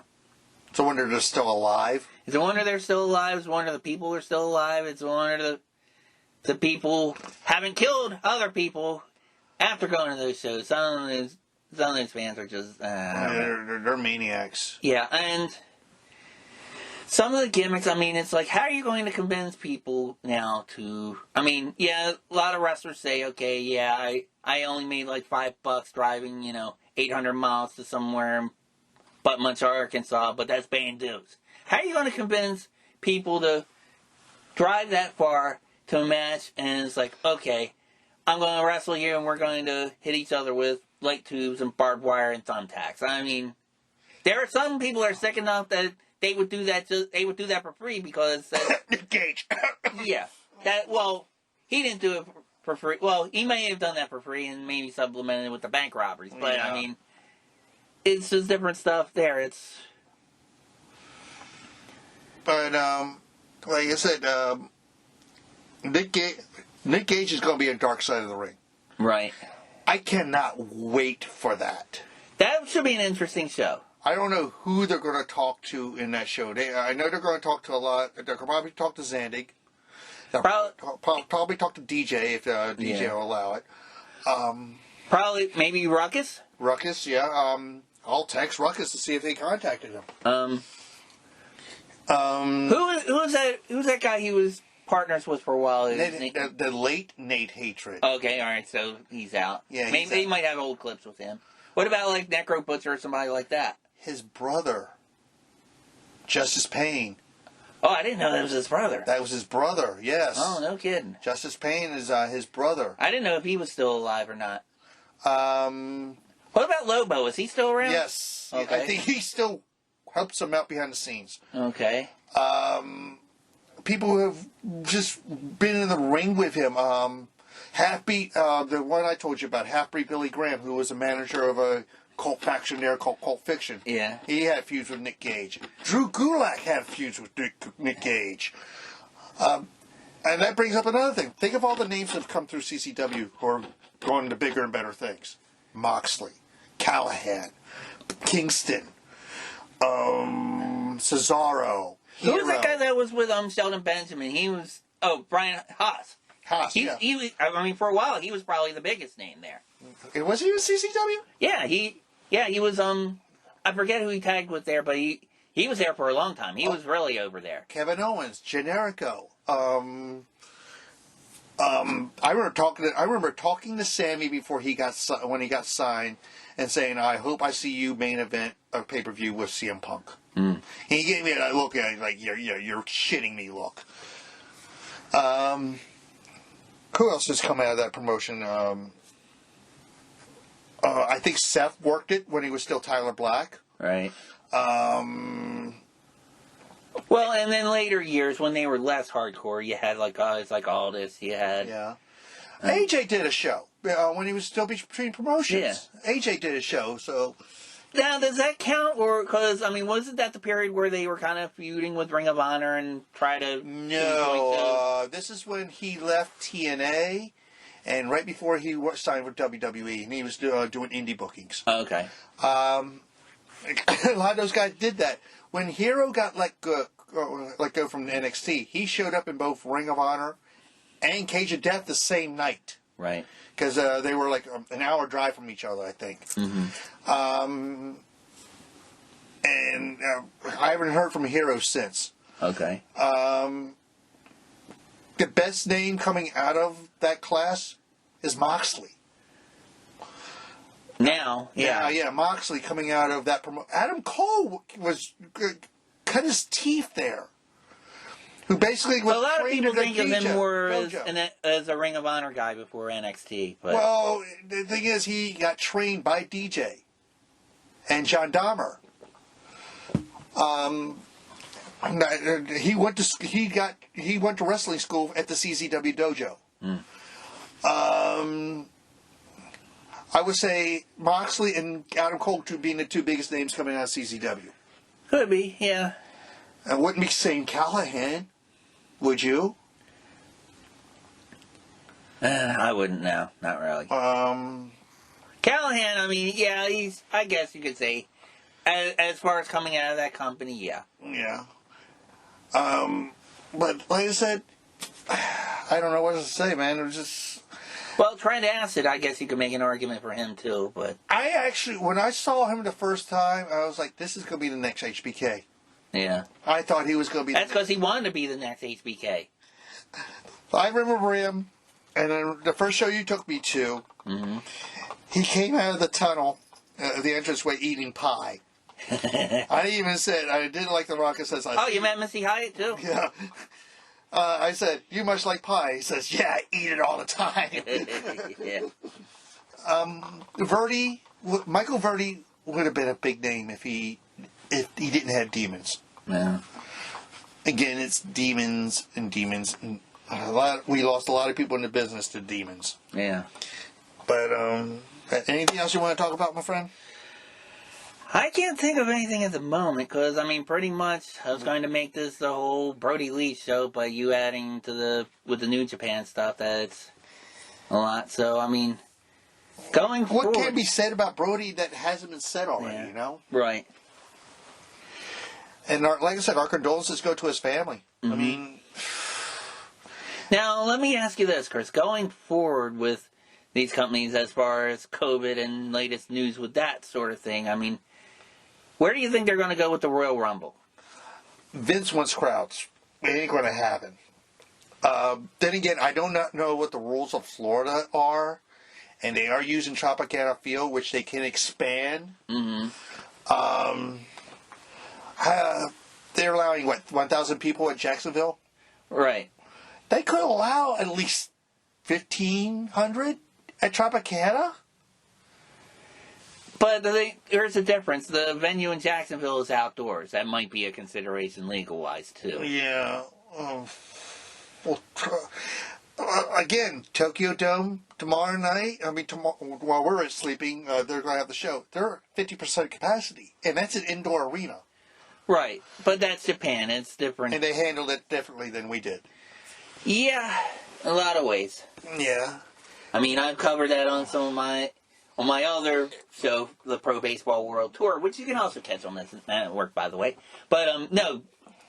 My partner there, Eric Marenbach, has spoken about that extensively, especially with Japan and Korea and Taiwan and a lot of the Asian countries we've spoken about. And of course, he lets his political positions known on that. But, I mean, I'm not going to go too far there. But the point is, different countries have had different rules concerning that. And it may have benefited them and may have been a detriment to them. So, one of the things I've noticed about New Japan is they can't brawl in the crowds. They've been strictly told not to brawl, go into the crowds to brawl. Which is smart. It's like a lawsuit. Yeah, no, because of COVID. If you had Minoru Suzuki, he brawled in the crowds. Yeah. Him and Moxley brawled in the crowd before COVID hit. Mm-hmm. In the Japanese culture, they're telling you, if you go to the show to watch the wrestling, the only time you're leaving your seat is to go to the bathroom, get merch, or get your food and drink. You stay in your seat. It's interesting you say that because a lot of the baseball in those countries, their rules are, you stay at your seat. If you want to eat, you have to eat in the concourse. You're not even allowed to bring your food or drink. So they don't even want that in the stands. Yeah. Which I think is actually smarter on their part, but that's another thing. I'm gonna watch carefully the crowds and see how, because I've noticed when I watch AEW, they're wearing the mask down past the nose and all that. Where the Japanese people are respectful, right? Even though I have problems with their culture after the Hana Kimura thing, right? They obey the rules. Well, I think the thing with the Japan, I think that it's kind of like overblown. That's kind of like saying how in this country you have the quote-unquote Southern gentleman, where you have some people, where you have some people who are indeed raised, with manners and are very prim and proper and are genuinely nice people, but you have some that, complete assholes. In so many ways, yeah. And I think you have that in Japan, too. And, I mean, you have that, every culture's like that. I mean, I got news for you folks, I'm not going to go too political, but the United States is not the only racist culture in this country. Okay, I am going to say that. Well, like I said, when we talked about the last show, Hana Kimura, you found out how racist Japan is. Yeah. And purist. Mm-hmm. I can't wait for the show tomorrow night. Like I said, I'm not watching Raw probably until Saturday. Mm-hmm. I'll read the results online because I got night 1, night 2 of that. Then you have New Year's Dash the day after on that Wednesday, which I'll probably wind up watching over the weekend also, because I'll have NXT and AEW to go through. All right. And by the end of next weekend, I'll probably be wrestled out. Yeah. You'll be tapping out. But it's like, was it last year? No, the year before that was Mania. Was that 7, including pre-show, was 7 hours long. Okay, and me and my co-host with the old show watched it. We did a watch-along party, which, by the way, WWE flagged us in 2 hours on Facebook Live for not even having the audio. You pricks.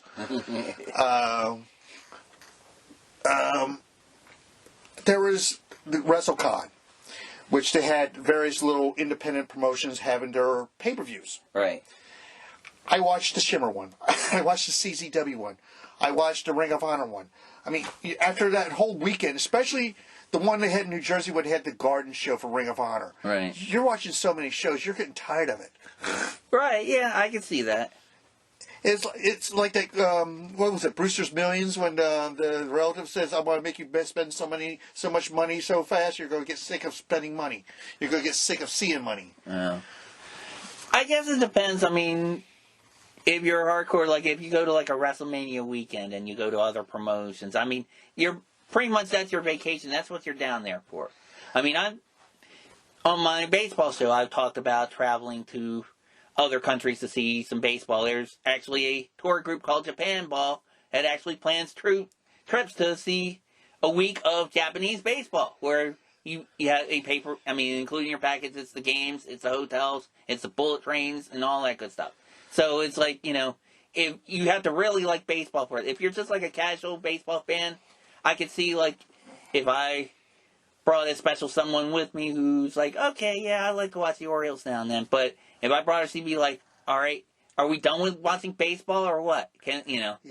And I'd probably have to, like, take her to, like, some restaurants and some other cool things in Japan to go to or whatever, which would be very easy to do, I would suspect. But my question with you is, post-COVID, when everything gets back to quote-unquote normal, yeah, if Mania was near Baltimore, would you go, A, to Mania, Access, or would you just do WrestleCon?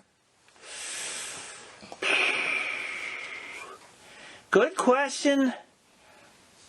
If you had the money to spend.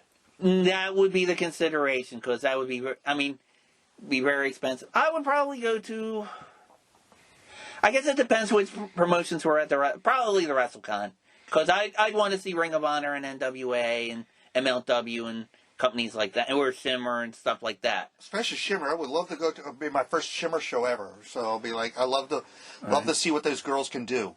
Right. Live. So that would answer your question right there. I mean, if I had the opportunity to go to WrestleMania, yeah, sure.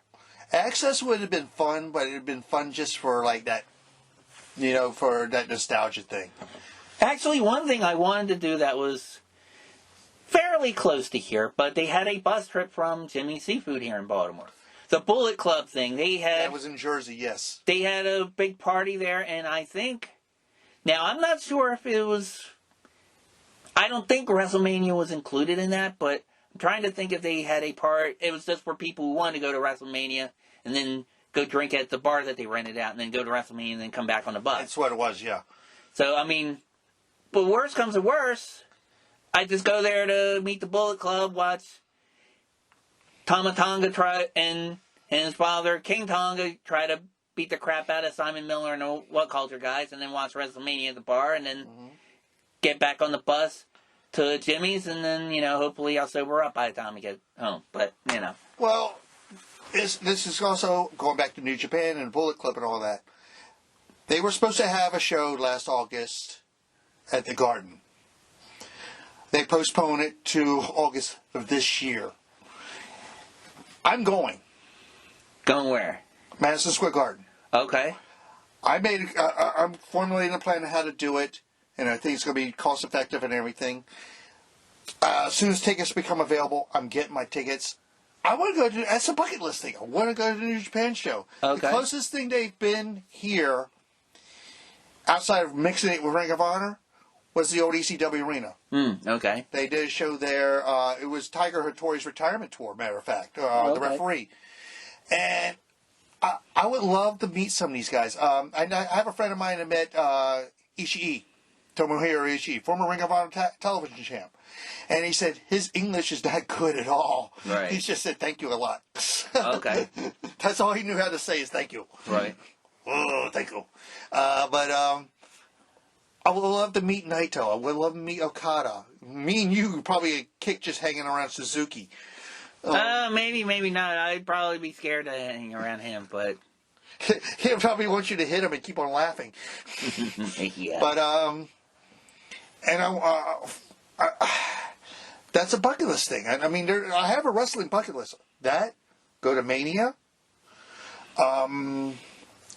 What is Mania? I think we talked about this last show. What is Mania for AEW? Is it Double or Nothing or All Out? I think it's Double or Nothing. Go to a Double or Nothing. Yeah. Bound for Glory, once they allow crowds. I'd never been to...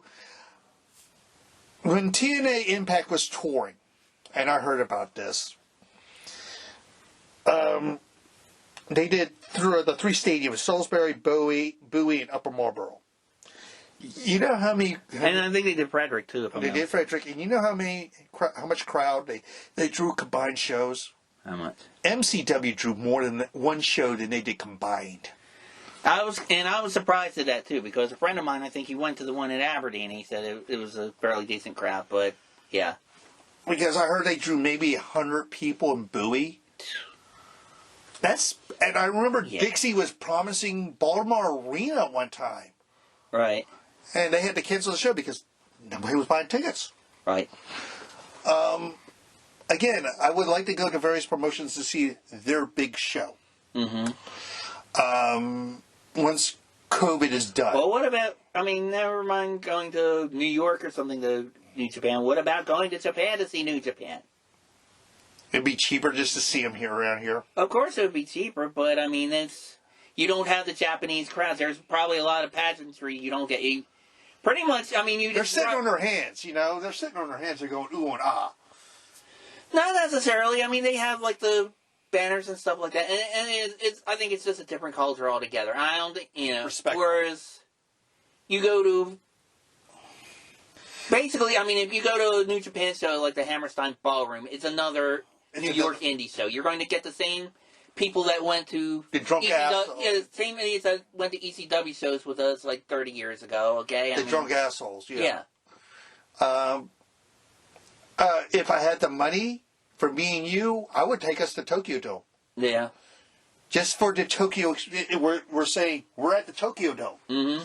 That's why I wanted to do the baseball tour for the same reason. But they have games at the Tokyo Dome? Oh, God, yeah. Okay. Their most famous team, the Yomiuri Giants. Are you kidding me? They're like the Yankees in that league. But anyway, yeah. But and they have other teams that have home games there as well. But what is your wrestling bucket list? Wrestling bucket list. Before COVID, I wanted to go to the NWA tapings in Atlanta. They looked like they were fun as hell. I wouldn't mind going to that myself. Really, wrestling, I don't really have any per se. I take that back. Maybe AAA Lucha, go down to some Mexico? Lucha Libre, yeah. And I would go to the big one in Mexico City, the big arena. Triple Mania? Triple Mania, or, just even a monthly show there, but from what Vampiro said, you better off going to, the bigger cities there, not the... Even if Lucha Underground was still going on, you would like to go to the temple? No, Lucha Underground, that was hokey bullshit. That was like watching Mortal Kombat. Okay. Because I remember hearing friends of mine who went to LA to watch their shows, they said they put on top-notch shows.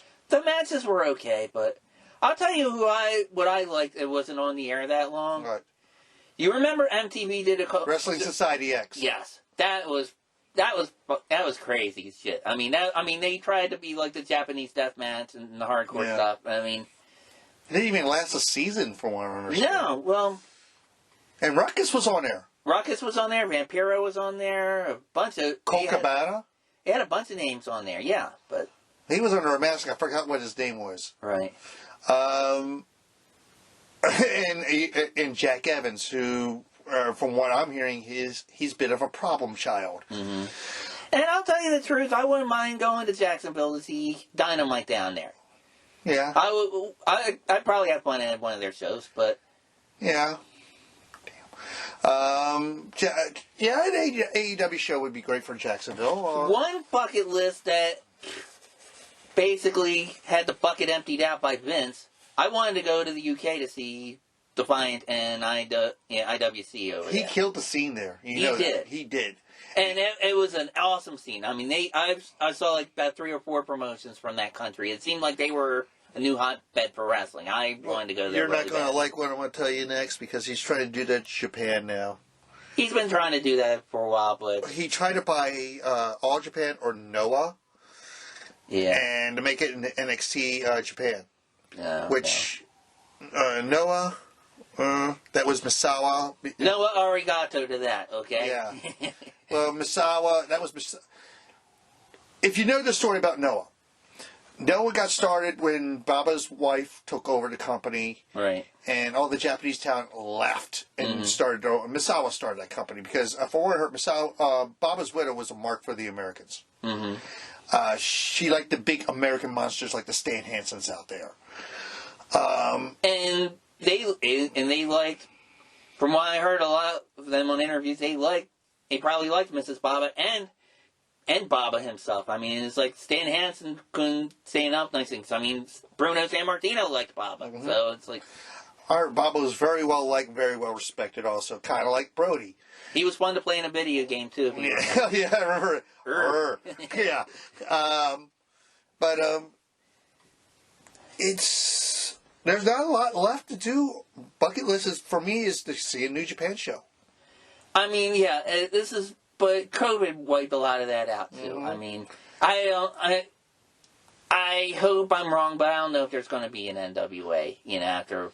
Well, they were doing Shockwave tapings in L.A. They had to shut down because Gavin Newsom just shut everything down again in certain counties in California. Right. Because of high spikes. Although California is more Northern California because Northern California, they're not allowing any contact sports. The San Francisco 49ers have to play their home games in Arizona because of that. But the Rams and the Chargers can still play their home games. Yeah, that's bullshit. But make it universal. What was it? NWA Hollywood's out there too? Yeah. That's another, because we've been talking about the indies and COVID. What about PWG? I have not heard a damn thing from them. Yeah. They haven't had shows or anything. And they're probably going to go under because of lack of funds. Yeah. And another company I liked, MLW. I wanted to. The weekend that you and I went to the Nerd Prom, which, folks, by the way, a little behind the scenes, those crazy drunken pictures you see of me and Chris, that was actually one picture split up from an event we went to called the Nerd Prom. But that same weekend, at our favorite arena in Philadelphia, MLW was there. Mm-hmm. And if we didn't have that show, I probably would have wanted to go up there. Speaking about that favorite arena, I have not heard anything new yet about trying to save the arena. Then again, I haven't really reached out because I've been very busy with other real life stuff. Mm-hmm.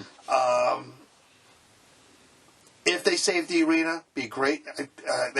There's no way you can make it a landmark because outside of wrestling, it's not known for anything significant. Well, maybe the Mummers, because the Mummers practice. The Mummers Parade, but they've had a lot of other events. They've had a lot of boxing, a lot of MMA. They've had concerts there.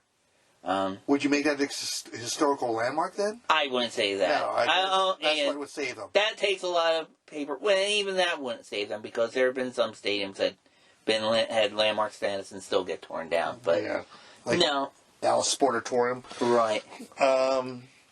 If you speaking of which, have you ever seen Kevin walk through that building before they tore it down? Oh, Von Erich? Yeah. No. It looked like a rat-infested shithole. Yeah, well. Where bums were just... You can see bums on a trash can on fire in the corner somewhere. Oh, I mean, I don't know. That wasn't different from some nights at the ECW Arena. Or MEWF. Remember those cold nights there? Yeah, but I mean, at least there it wasn't. I mean, MEWF, it was... Bingo Bills? That was a Bingo Bills, yeah. That was an abandoned supermarket in the middle of suburbs, which hadn't completely deteriorated yet. No heat in that building when it was cold. No, yeah. But they were getting ready to sell it or do whatever. Now it's a thrift store. Yeah. But we wouldn't be meeting some of the guys we met through the years if it wasn't for that building. True. We met Bigelow, we met Raven, we met Sandman. Was it Sandman we met there, or was it at... That was at the Teamsters Hall. Teamsters Hall, yeah. Yeah. A lot of those indie shows... I'll tell you one arena in Baltimore that I hope can stay on its feet, and I liked for shows. Right. The Patapsco Arena. Never been... I think I was there. They had the first few MCW shows there. And also... an NWA Carluzzo show there. Yeah, that show. Oh my God, that was probably... The stinking fart that was that. That was probably the worst show. Although I had a lot of fun there. So, due to a certain large human being we're friends with.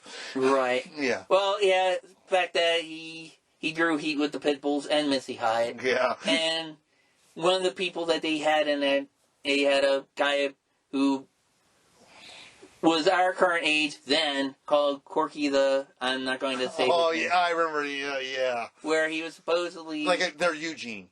Pretty much, yeah. His gimmick post is... I'm going to be as politically correct as I can. He was basically committed. In fact, his gimmick town was Arkham Asylum. He came out wearing footy pajamas, giving candy out to kids, and his walkout music was, "They're coming to take me away, haha, they're coming to take me away, oh." And I don't know why, just because it was just the silliest thing, and that is really saying something from what I've seen in wrestling, but it's the silliest thing I've seen live. My tear ducts actually dried out because I was laughing so hard in tears. I was dying. Do you think that was a Carluzzo invention? Yes. He had several, from what I heard, he had several inventions that were kind of... Yeah. I had my run-in with Dennis Carluzzo when we went to the NWA convention in Philadelphia. Mm-hmm. I actually met him in the bathroom of all places. Oh, Lord. Yeah. Nice guy. By the way, folks, be topical, wash your hands. Anyway, continue. Like I said, I met him, seemed like a nice guy, but I've heard the contrary about him. Yeah. That's why Paul and Todd Gordon broke away from him. Yeah. I think it was just Paul being an asshole and trying to go into business for himself, which worked, but, you know. It became the third biggest promotion in the United States, if not the world. Yeah. My problem with ECW is it grew too fast too soon. And, right. he was overwhelmed. They had no infrastructure. They didn't have anything that could manage their growth. All they had was, at the beginning it worked, it was Paul's ideas, and he had money. Mm-hmm. But then when he ran out of money, he was like, oh shit, now what? Yeah. And Paul could create different storylines, but you brought, again, in that Forever Hardcore video, they interviewed Todd Gordon. He said there were a few times that Todd Gordon had to rein him in. He said there was one angle where Paul wanted to have, like, paratroopers come through the ceiling of the ECW arena and all this stuff, and Gordon was like, dude, no. It's like, we can't afford a helicopter, we can't afford paratroopers, come on, Paul. Well, you heard the famous story about what happened right after Barely Legal. About the generator? Just one, oh, okay, yeah. As soon as the cameras went off the air, they blew a transformer. Right. The power, they dropped, all electricity in that building was cut. I remember that because at the time we did not know that, and you were hosting, me and a few other friends, and you blew a gasket. You were ready to write every letter with all your fingers and toes to Comcast and complaining about that. I remember that. I remember calling Comcast. They couldn't fix it. They didn't know what the hell the problem was. Right. No, this was right after the pay-per-view ended. From what I heard. And they were counting their lucky stars that it lasted that long. Mm-hmm. The whole Bigelow Taz thing when they went through the ring, that was a shoot. From what I understood. You think so? Yeah. Remember, they taped it off when Al Snow came out with Head. Right, but before that, though, you don't think the wrestlers knew? It's like, okay, just be careful, don't slam anybody or do any high spots on that part. Well, it's like fucking Big Show and Brock Lesnar superplexing and imploding the ring, you know? Yeah.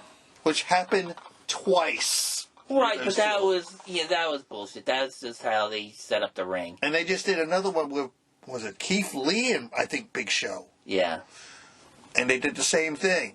It's like, if it ain't broke, in Vince's mind, if it ain't broke, why fix it? Yeah. Well, you want to call this a day? Yeah, give your socials real quick. Christopher James Filato on Facebook and at C Filato on Twitter.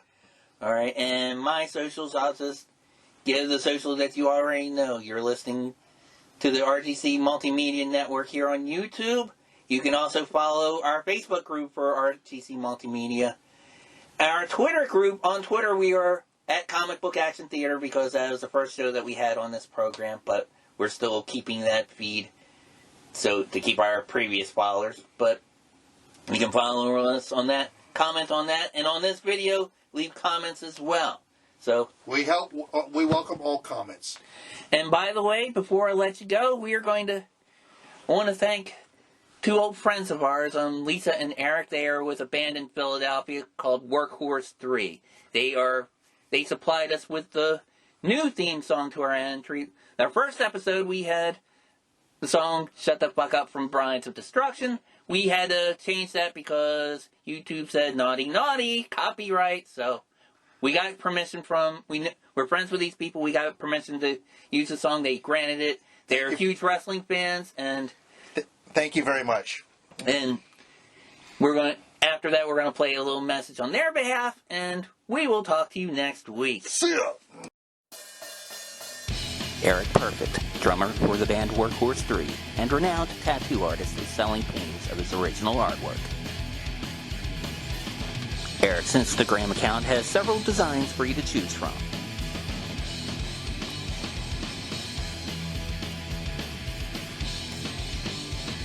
Eric's band, Workhorse 3, also features his wife Lisa on lead guitar and vocals. In addition to shredding music with her guitar, Lisa also fights the pandemic as a registered nurse.